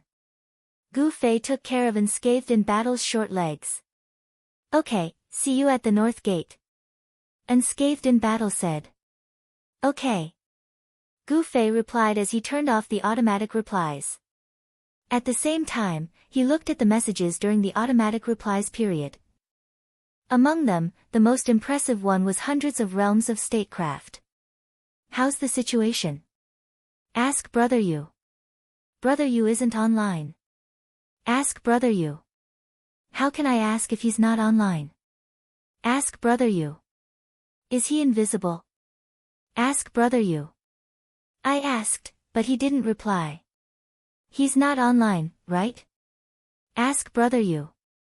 How can I ask if he's not online? Ask Brother Yu. Damn, it's an automatic reply, right? Ask Brother Yu. Brother Yu isn't online. What's the point of setting this automatic reply? Ask Brother Yu.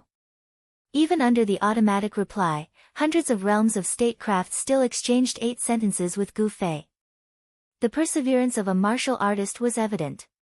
Looking at the time, it was a short while before Gu Fei went offline. That time, hundreds of realms of statecraft might have just come online. Now, he was nowhere to be seen. Other than that, the people from Unsworn Swords stopped talking after being asked, "Ask Brother Yu," 2 or 3 times. Some of them even left a disdainful comment. Gu Fei walked towards the mailbox at the north gate. On the way, the number of emails was still increasing. In the channel, Yutian Xinming was intensely calculating how much 21233 was multiplied by 99. The number directly broke 7 digits, making the others feel suffocated. At this time, Jiannan Yoshi and the others had also come online. Being serious and responsible, they had mastered the efficient leveling method that Gu Fei had taught them last night. At this time, they were just waiting to show off their skills. They were also aware of everything that had happened that day. Jiannan Yoshi was also asked a lot of questions. He did not unkindly ask Brother Yu. He only replied that he did not know and asked them to directly follow the posts on the forum. At this time, seeing that Gu Fei was online, Jiannan Yoshi also came to ask for information. Gu Fei quickly grabbed more than 20,000 letters. Although unscathed in battle had great strength, he did not have such a big sack. Jiannan Yoshi was naturally not careless when it came to work. He directly led 6 of his brothers to meet up with Gu Fei and unscathed in battle.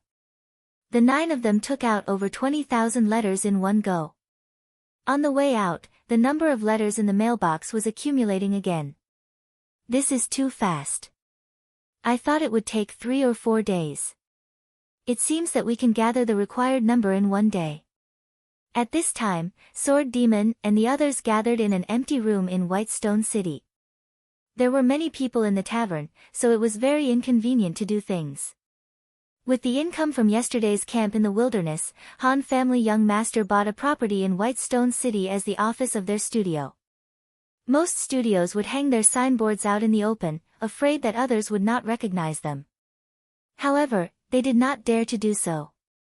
With the current momentum of their studio, if they really hung up their signboards, the entire street would probably be blocked. Gu Fei and the others carried the sack back to the office. A large pile of letters fell to the ground.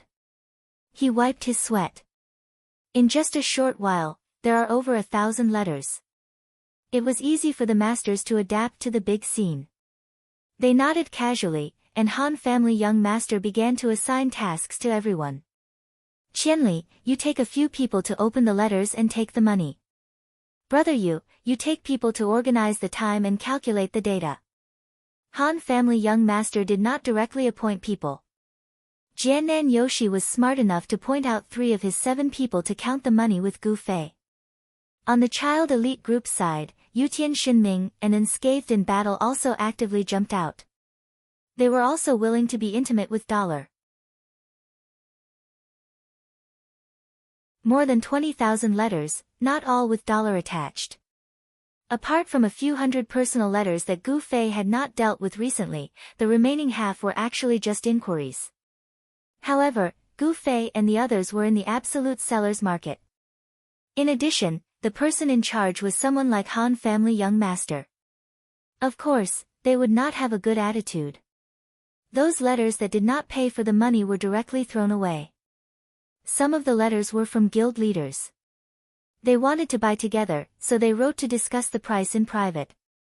There were also letters from Boundless Mang, who had previously thought of directly booking the whole place. These letters were temporarily left behind. In addition, a large number of money bags were piling up in the corner of the room. In the game, the players did not need to prepare the money bags. As the number of gold coins in the bag increased, the color of the bag would automatically change to show the level of the bag. Currently, the highest level was the red 1,000 gold bag, with a limit of 10,000 gold. The main job of Gu Fei and Yutian Shinming was to put the small bags of gold coins together as much as possible. These letters with the money bags would be handed to Brother Yu and the others. Naturally, the letters would be according to Brother Yu's request on the forum. The players would attach their own class, weapon, and attribute information. This time, Gu Fei and 100 Lives strategists' development was quite comprehensive. The classification was no longer as simple as long or short. Instead, it was divided by class, such as warrior, mage, thief, and so on. Different classes had different playstyles. After a room of tireless work, more than 20,000 letters were finally sifted through. In the end, there were a total of 10,231 letters with gold coins attached. However, the amount of gold coins that were sorted out was 10,12457 gold coins.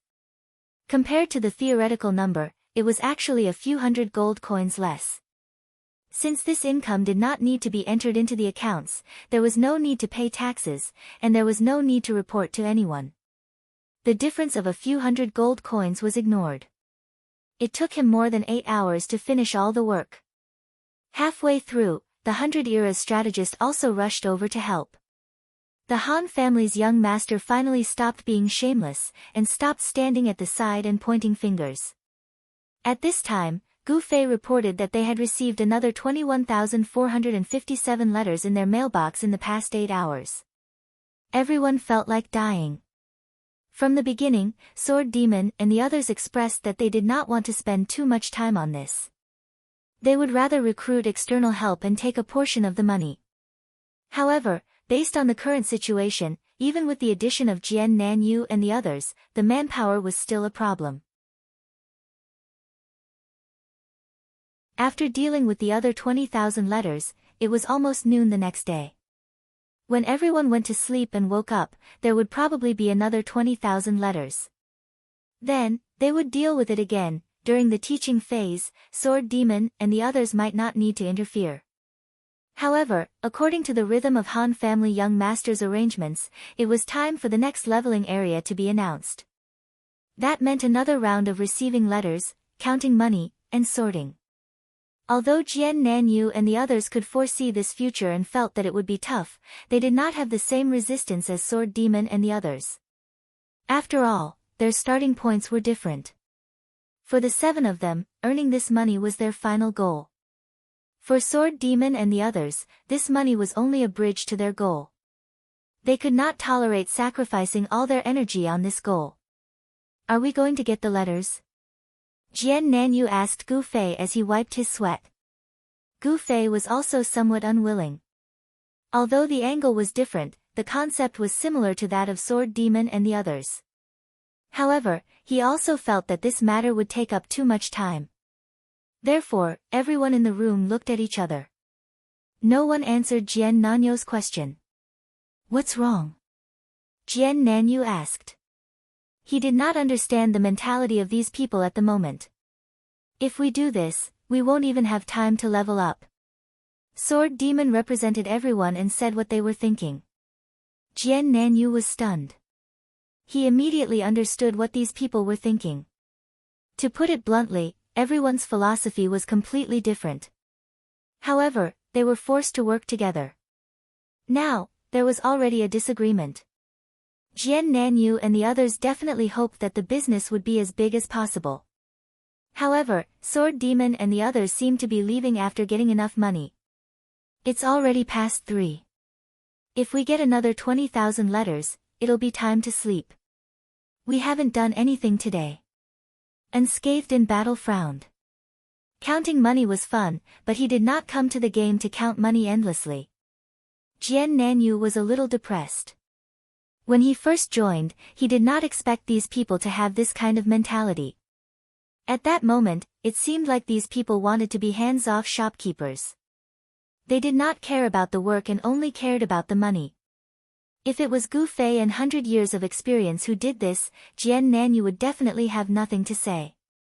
After all, the two of them were the ones who developed the efficient leveling method. They had already made the most important contribution. However, these people wanted to be hands-off shopkeepers too. Why? Just because they were friends with Qianli after getting drunk? Jian Nanyu smiled bitterly. If that was really the case, there was really nothing he could do. He had already realized the current relationship between everyone. Even though the Han family young master was the leader of this team, the real bosses could only be Qianli after getting drunk and 100 years of experience. Why? Because the production materials belonged to the two of them. The efficient leveling method was completely in the hands of the two of them. Therefore, as long as the two of them did not object, Jian Nanyu could only stare at them if they really wanted to hands-off shopkeepers and split the money. After being deeply aware of his exploited position, Jian Nanyu did not say anything. He only hated that he did not have such good luck and did not become friends with Qianli after getting drunk earlier. How many people does the White Mill intend to recruit? Gu Fei asked. If we use the efficient leveling method, that place can accommodate about 3,000 people to level at the same time. Brother, you said. Oh. 15,000 people. That's about right now. Gu Fei remembered that the Han family young master had said that it would be fine to recruit 5 times the number of people. However, Brother Yu shook his head. 3,000 people refers to the saturation number of people at the same time. It is a number calculated according to the space. However, the saturation number we need now should also include the time. If we use a cycle of 1 day, I think the White Mill can satisfy the leveling needs of 10,000 people. However, considering the enthusiasm after mastering the efficient leveling method, this number should be lowered. I think it should be 6,000 to 8,000 people. That's 30,000 to 50,000 people. Gu Fei looked at the Han family young master. The Han family young master asked a question in reply. What about the teaching grounds at the White Mill? The conditions there are better than in the wilderness camp. Because of the existence of the White Mill, we can conduct our teaching on the roof. If the players can see it clearly, I estimate that it won't be a problem to train 1,000 people at a time. If we have 10 people each occupying a mill and start teaching, each batch will have at least 10,000 people. In theory, we can complete the teaching in 3 to 5 batches. The dedicated Jian Nanyu had already considered this problem.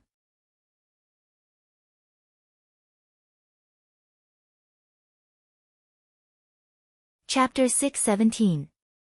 So, who went to see the situation at the White Mill today? The young master of the Han family asked. Me. The one who spoke was still Jiannan. Due to the announcement of recruitment online, the White Mill has now become a popular leveling area.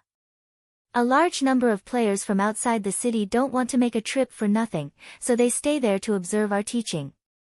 To be honest, this has caused a lot of inconvenience for us to organize the teaching. How to protect the interests of the players who have paid the tuition fees is a difficult problem. Sword Demon and the others couldn't help but feel ashamed. Jiannan's professionalism was really speechless. At this time,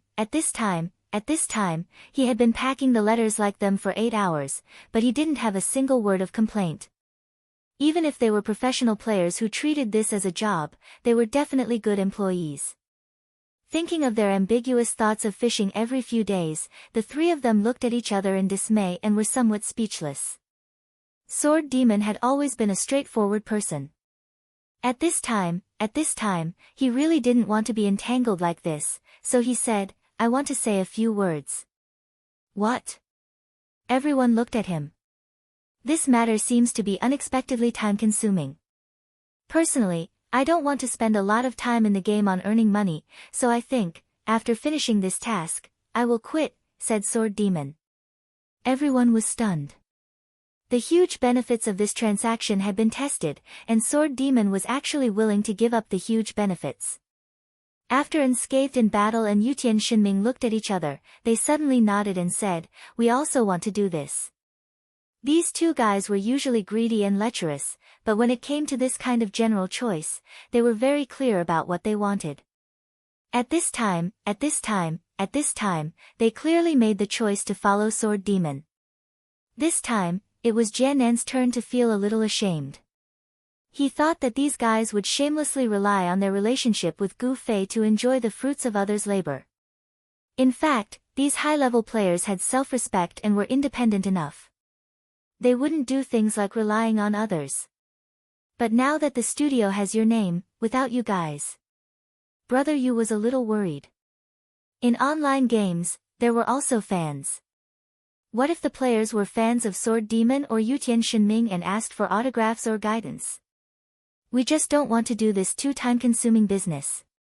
We are still members of the studio. If you need help, just call us. Sword Demon said. Yes. Yutian Shinming echoed. But you used our names. Shouldn't you give us a share of the portrait rights? Zhan Wushang said. Makes sense. Yutian Shinming finally said. As expected, they are quite shameless.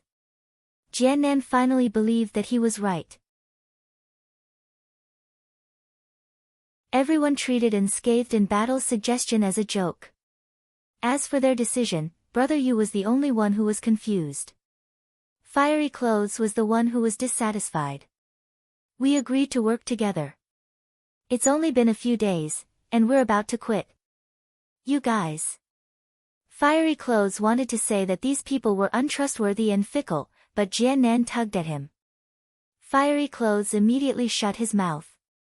Sword Demon had already thought of this, so he was quite embarrassed when he said he wanted to quit. Now that Fiery Clothes pointed it out, he was even more embarrassed. Unscathed in Battle and Yutian Shinming weren't as shy as Sword Demon. They immediately retorted, didn't we not expect to spend so much time?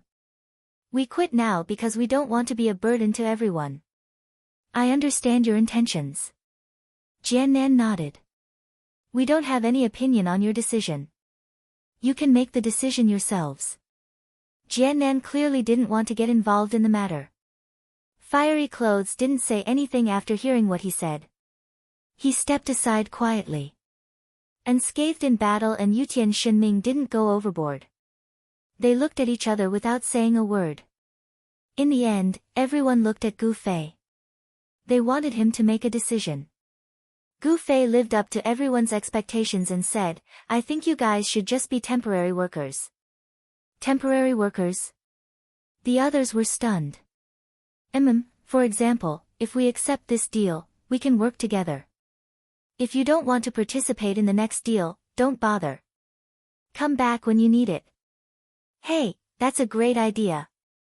Unscathed in Battle and Yutian Shinming immediately applauded. Sword Demon was still hesitant. How could he not understand what Gu Fei meant? To put it bluntly, Gu Fei, Jiannan, and the others were supporting the business. Sword Demon and the others were the bosses. When they were free, they would help them and give them pocket money. When they were not free, they would just ignore them. Sword Demon felt that he didn't have the right to act like a big shot with his role in the business. He was a little conflicted. Alright, it's settled then. Gu Fei had already made his decision. He looked at Jiannan and the others. Jiannan, who had already recognized that he was being exploited, had already expressed that he had no opinion on any decision. Moreover, this decision was not bad. At least it was distributed according to work. Hence, he expressed his strong support. Everyone agrees. Gu Fei nodded in relief. He then added, I'll also be a temporary worker in the future. Fuck. Everyone looked at him with disdain. They thought he was helping Sword Demon and the others solve their problems. Now, it seemed like he was paving the way for himself. In that case, let's hurry up and close this business. Since the decision was made, everyone didn't hesitate anymore. Sword Demon and the others requested to hurry up and collect the mail. Hence, everyone moved out and rushed to the mailbox. There's no limit to the mailbox now? Gu Fei asked Brother Yu on the way. He remembered that his mailbox used to be filled with 1,000 mail. Now, it was 22,000 to 20,000. There are more and more players now, and there are more and more people moving between cities. In order to make it easier for everyone to contact each other, the upper limit has been removed. However, the mail will be automatically deleted periodically. Remember not to leave it for too long. Otherwise, even if you smuggle in some exquisite equipment, it will still be deleted, Brother Yu reminded. Jiannan Yu also suggested, there are too many players gathering at the White Mill now. This situation might happen again in the future. I suggest we don't recruit so many players this time. Let's recruit 20,000 people first and see what will happen. Then, we'll know what will happen in the future. The people from Child Elite Group looked at Han Family Young Master. With his habit, he would definitely look down on Jiannan Yu's suggestion and then come up with a better plan to make the person he looked down on speechless. As expected, Han Family Young Master glanced at Jiannan Yu and said, I already know what will happen. The recruitment plan will not change. The target is 40,000 people. The current progress is that there will be 20,000 mail in 8 hours. Only half of the 20,000 letters will actually be paid. That means we will recruit 10,000 people every 8 hours. Including the mail that has already arrived, we will need another 16 hours. Gu Fei said. We still need 8 hours to sort out the last batch of letters after 16 hours. Comrades, we still have 24 hours before we can rest. Brother Yu further perfected it. You calculated wrong. Han Family Young Master said indifferently. In 24 hours, there will still be 40,000 mails to be answered. Han Family Young Master said. Everyone spat out blood. Yutian Shinming grabbed Gu Fei's hand with tears streaming down his face. Is it still possible to withdraw now? Gu Fei's face was also deathly pale. He looked at the ashen-faced people and said, actually, we're not in a hurry, are we? Let's get rid of these 20,000 letters first. Everyone sighed and opened their mailboxes listlessly. They took out the letters and put them into sacks, attracting the attention of passers-by. Everyone knew that time was precious, so they hurried back to the office and began to work mechanically. Perhaps it was because of the 8 hours of training, everyone's professional skills had improved. This time, it only took 6 hours to sort out more than 20,000 emails. Once again, they counted 11,428 students and 1113057 gold coins. There was another error, but no one paid attention to it. It's 10. Brother Yu announced with a tired voice. Even people like Sword Demon who were used to pulling all-nighters couldn't take it anymore. Although they usually played the game for a long time, rarely did they spend all their time doing the same thing. Moreover, it was such a boring thing. There are 11,102 mails in my mailbox. That seems to be a bit small. Gu Fei said. It's not strange. It's already the middle of the night and there are fewer people online. Brother Yu said. Everyone go offline and rest for a bit. We'll continue working when we're online. Brother Yu, go and announce the end of the recruitment before you go online. Han Family Young Master said. I'll rest. At that time, there might not even be 40,000. Brother Yu said. Don't be so sure. Even if I can't calculate it, it won't be too far off. Let's do that. Han Family Young Master said. Brother Yu nodded and didn't have any objections. Everyone move as one. See you in 10 hours. Any questions? Han family young master asked. Everyone nodded and left the office together. They hurriedly went to the offline area and went offline as if they had just gotten off work. 10 hours later, everyone went online according to the agreement. Brother Yu had already modified all the posts he had posted and announced the end of the recruitment. After going online, everyone gathered at the mailbox. The first thing they did was to ask Gu Fei to lock the mailbox and temporarily not accept any mail. 37,654 mails. Gu Fei announced the final result. I said it would be about the same, didn't I? Han family young master said to Brother Yu. According to the proportion of 50%, there would be about 18,000 people here. Adding the 20,000 people from the previous 2 times, there would be more than 40,000. Nearly 40,000 mails were completely moved by everyone. Some people started to sort them out and some people were sent out to purchase the materials needed to reply.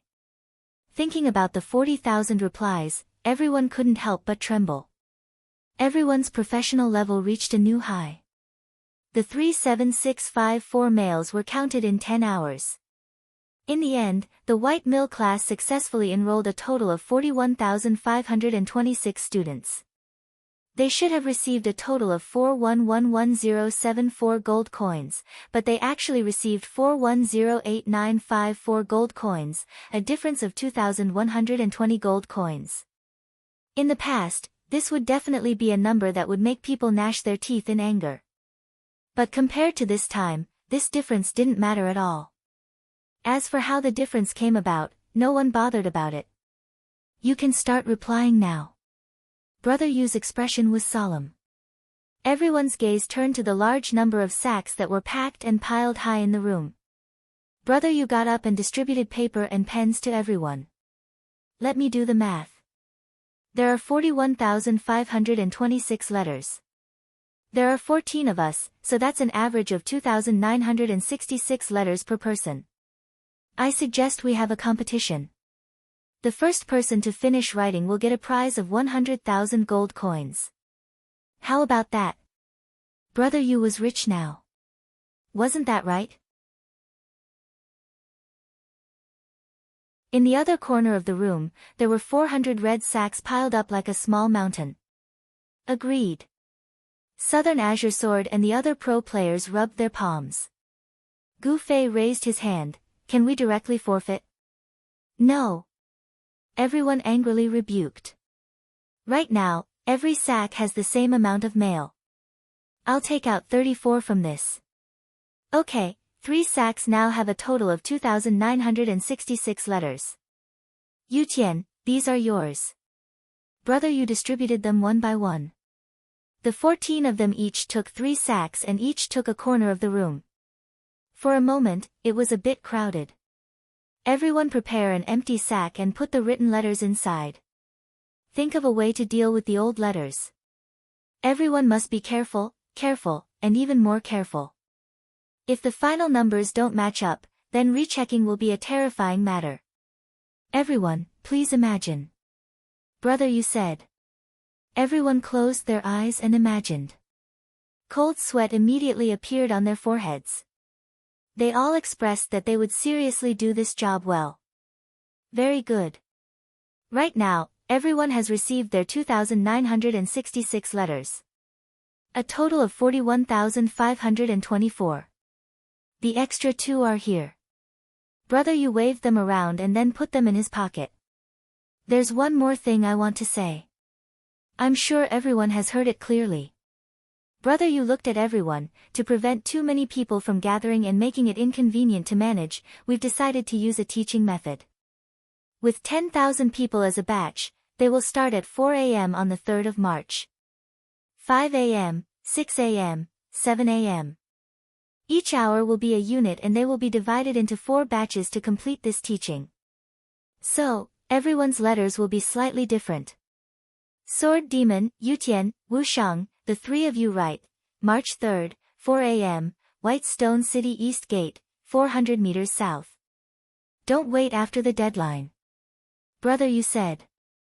Young Master, Qianli, by sure, the three of you write, March 3rd, 5 a.m., Whitestone City East Gate, 400 meters south.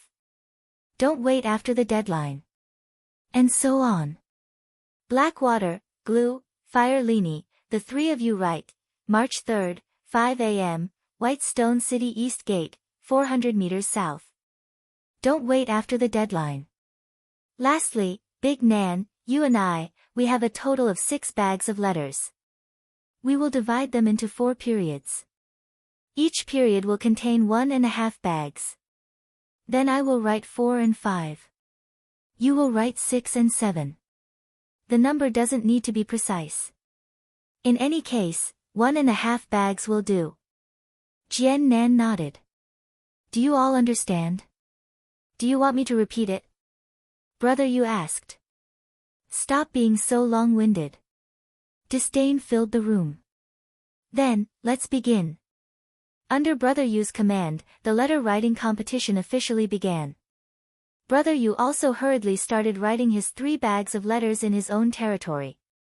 No one spoke in the office. Only the rustling sound of pen strokes and paper flipping could be heard. Everyone chose to deal with their letters by throwing them on the floor. When Brother Yu saw the guy beside him casually throwing the letters, he felt his heart skip a beat. He could not help but remind everyone, be careful when you throw the letters. Don't throw them into the sacks that others have written or haven't written yet.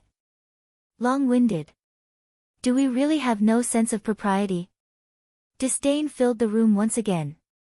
Time passed by slowly. As everyone wrote, they paid attention to the time and the number of letters.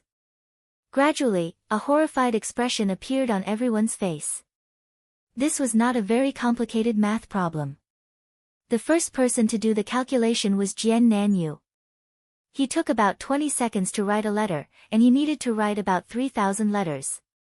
Without considering any delays, he would need to write 3,000 letters in 20 seconds. He would need 60,000 seconds to write 3,000 letters. Jian Nanyu deduced 3,600 seconds and came up with the conclusion of 16. 6666666, it was impossible to deduct. The second person to do the calculation was Yutian Shinming. He took 30 seconds to write a letter. Using the same formula, he came up with a result of 25 seconds. His face turned pale. The third one, the fourth one. When everyone proved the minimum amount of time needed to write these letters from a scientific point of view, everyone was furious. They realized that they had once again underestimated the amount of work involved. Ever since they started this business, they had repeatedly made mistakes in misjudging the difficulty of the task. Fuck, it takes 33 hours to write this. Damn it. The first person to yell was unscathed in battle. Everyone was stunned. Based on the formula, they concluded that unscathed in battle took 40 seconds to write a letter. It was really slow. Everyone expressed their disdain and began to communicate with each other. They asked, how many seconds do you take to write a letter? It was not clear whether adding points to agility had any effect on the work, but personal writing habits were obviously the main reason. Warrior Jian Nan could keep up with Yutian Shinming for a full 10 seconds. Gu Fei, who specialized in agility and martial arts, did not have any advantage in this matter. Moreover, his writing state was extremely unstable. The time he took to write a letter was fluctuating around 25 seconds. The writing speed of the encyclopedic scholar was acceptable, but his attitude was too proper. He was afraid that the other party would not recognize him. He did not care about speed, but his handwriting was neat. He took 45 seconds to reply a letter, 5 seconds longer than the slow hand unscathed in battle.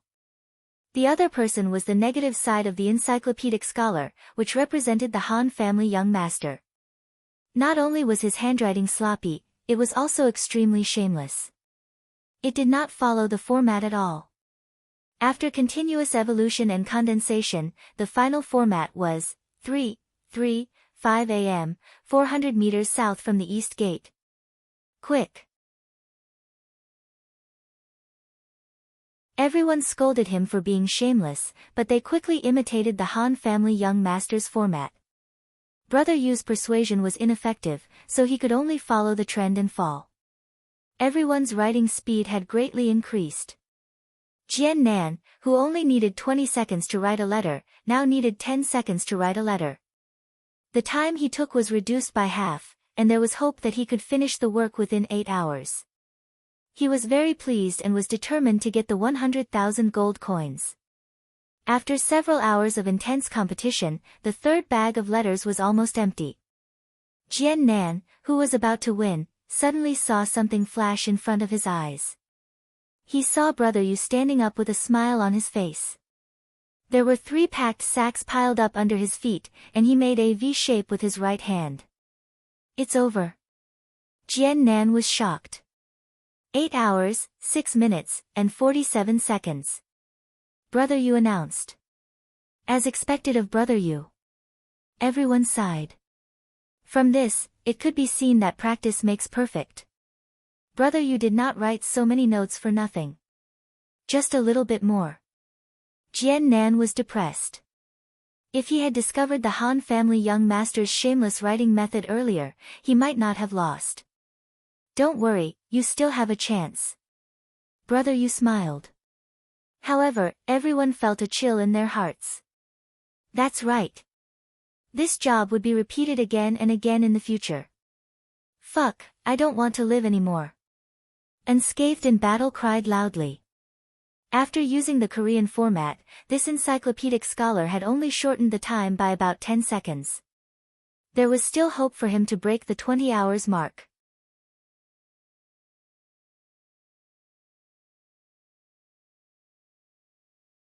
Chapter 618. Under everyone's gaze, Brother Yu took away 10 bags of gold coins from the corner of the room. There were 100,000 gold coins in total. Everyone swallowed hard. Then, South Sword, Han family young master, Sword Demon, and Blackwater finished their work one after another. Even though they had initially wanted to finish the job as soon as possible, they didn't have the heart to do so when they saw how Zhang Wushang and the others were so slow. They all stepped in to help. After another 3 hours of hard work, they finished answering all the letters. As soon as they put down their pens, everyone fell to the ground with hideous expressions. They hated the work. Printing is truly a great invention, they heard Unscathed in Battle mumble to himself. Alright. Let's do this to the end. Everyone, get up and send all the letters, Brother Yu yelled. The frequent work had obviously accumulated experience. However, there were many ways to carry letters. For example, South Sword and Unscathed in Battle, who were strong, made their own shoulder poles. They tied a bag of letters to one end and carried another bag in the other. They could carry 3 bags at a time. Flaming Jacket and the others were troubled. 3 bags of letters meant that they had to walk back and forth several times. At this moment, Han family young master pushed open the door and waved his hand. Carry the letters. 10 gold coins for each. Those who are strong enough, come. Many people came instantly. Their eyes lit up, and they all ran to the door to pick people. Most of the players who were willing to work for 10 gold coins were newbies. They weren't afraid that they would run away with the letters, so they all paid 5 gold coins as a deposit. The newbies were overjoyed. They took the sacks and left. Gu Fei and the others followed them in high spirits, pointing at Unscathed in Battle and the others who were relying on themselves. Sending a letter was much easier. The recipient's ID was filled in according to the requirements of the system. Everyone had already completed this task when they wrote the letter. At this time, they just needed to grab a bunch of letters and throw them into the mailbox. Then, the mailbox would be closed, and the system would send it out without any delay. As for the sender's ID, according to the system's rules, the sender's ID would belong to whoever lost the letter. Thus, Gu Fei, the recipient of the letter, and Brother Yu, the publicist, would be in charge of the ID. The others would either pass the letter to them, or they would be in charge of closing the envelope, or they would be on guard to prevent the letter from being lost. Everyone performed their own duties and cooperated sincerely. It took them less than an hour to complete the task. Everyone heaved a sigh of relief and relaxed. However, brother, you had to say something that spoiled the mood. Don't throw away the sacks. Keep them. We still need them in 2 days. Because of this sentence, brother, you almost died on the street. Stop fighting, let's go back and split the money. Brother, you roared, diverting everyone's attention. The gold coins they earned were still piled up in their office. This was one of the main functions of a private house, as a warehouse. However, if one wanted to use it as a warehouse, they would have to calculate the volume themselves. It was not like the warehouse boxes provided by the system or the player's pockets. Splitting the money was still quite exciting, so everyone returned to the office. Apart from the 100,000 that brother you had taken, there were still 4 million gold coins left. Actually, there were still a few thousand left, but everyone was too arrogant. What was a few thousand? It was negligible. How were they going to split the money?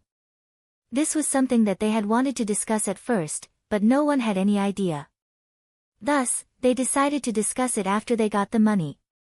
Now, the time was ripe, and the decisive moment had finally arrived.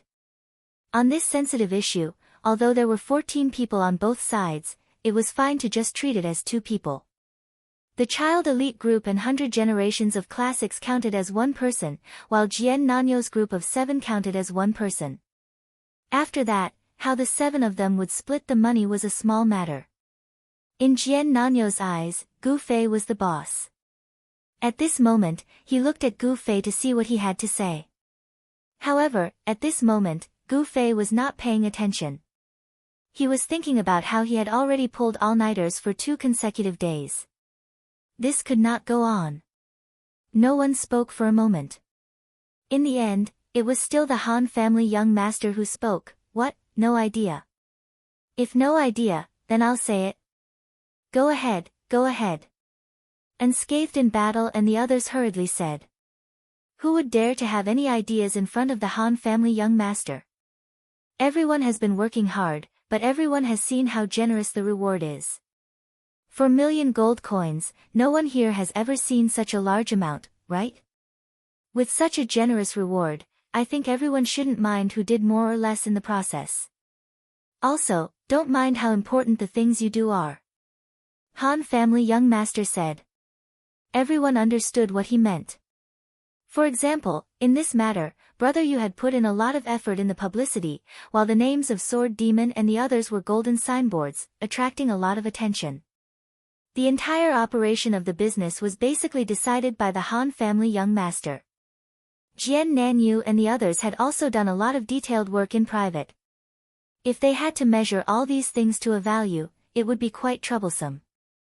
What the Han family young master meant was that since there was a lot of money, taking a small change was something they had never seen before, they shouldn't be so calculative. Of course, Qianli and Bai Shi are exceptions, the Han family young master added. Everyone nodded. That was for sure. As mentioned before, the production materials were provided by these 2 guys, and they were both evil capitalists. Excluding them, we have 12 people in total. If each of us gets 250,000, it will be exactly 3 million. The rest will be divided between the 2 of them. Does anyone have any objections? The Han family young master said. No. Everyone shook their heads. 3 million was gone, and there was still 1 million left. Gu Fei and Bai Shi Jingluan got 500,000 each, which was twice as much as them. Everyone thought it was completely acceptable. Therefore, the Han family young master looked at the other 2 and asked, what about you? No objections, Gu Fei said, and Bai Shi Jingluan also nodded in agreement. Give me the money. The Han family young master waved his hand, but there was no scene of a hungry tiger pouncing on its prey.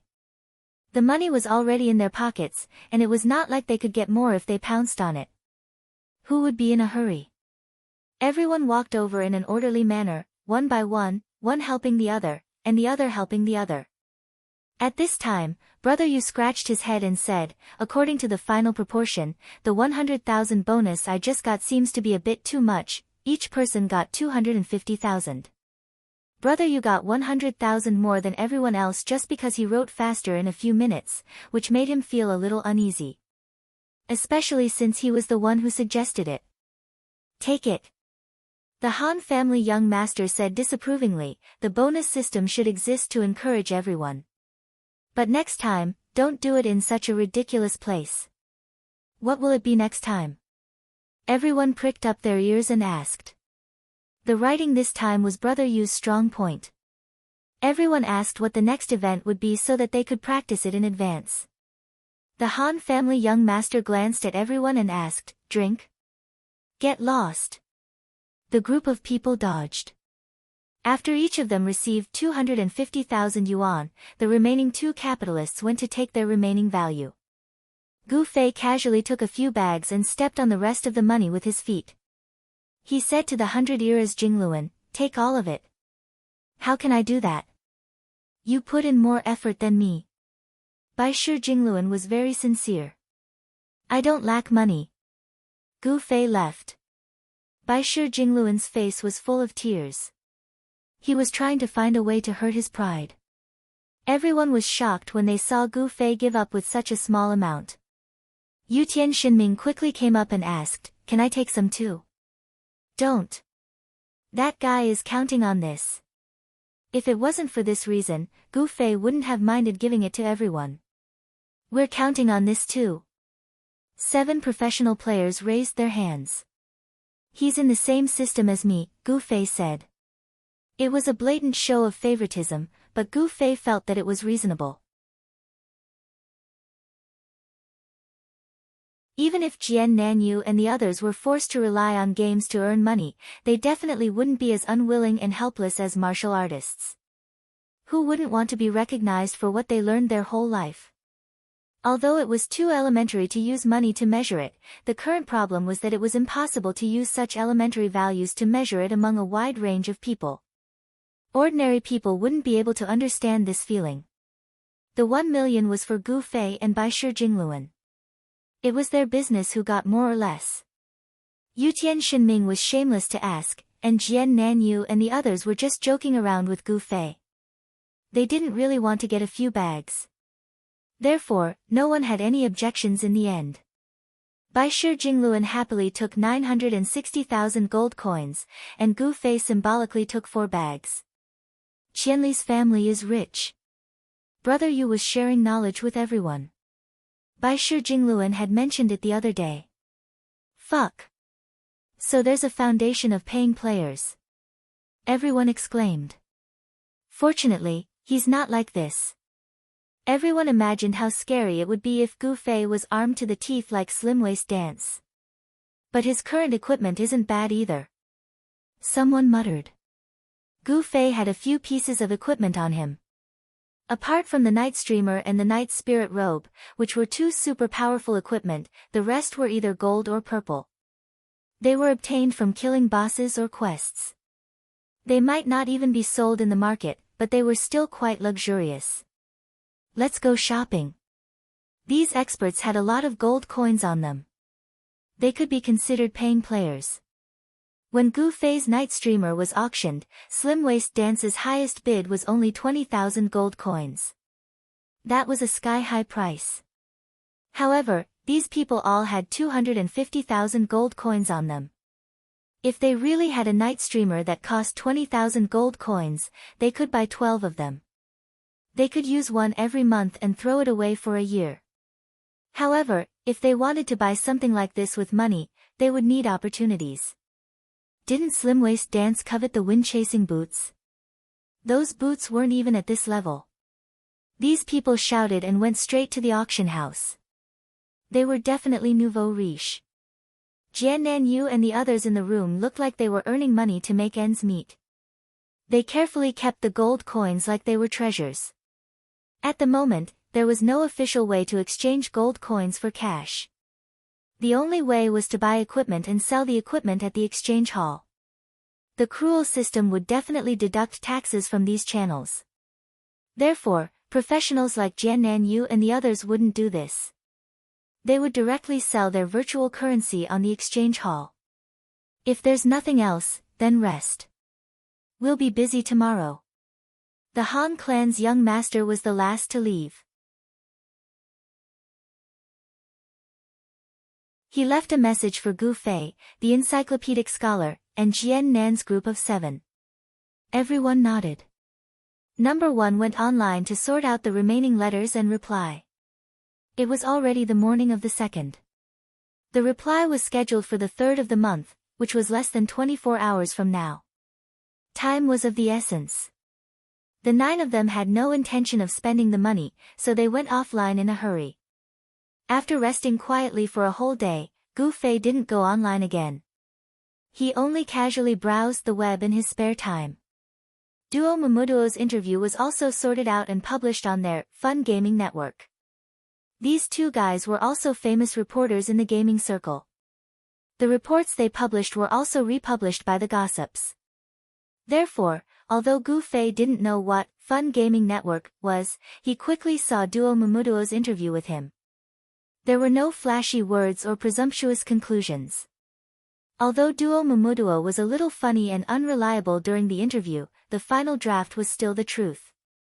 Gu Fei was especially satisfied with the information about Kung Fu that he got from Gu Fei's mouth.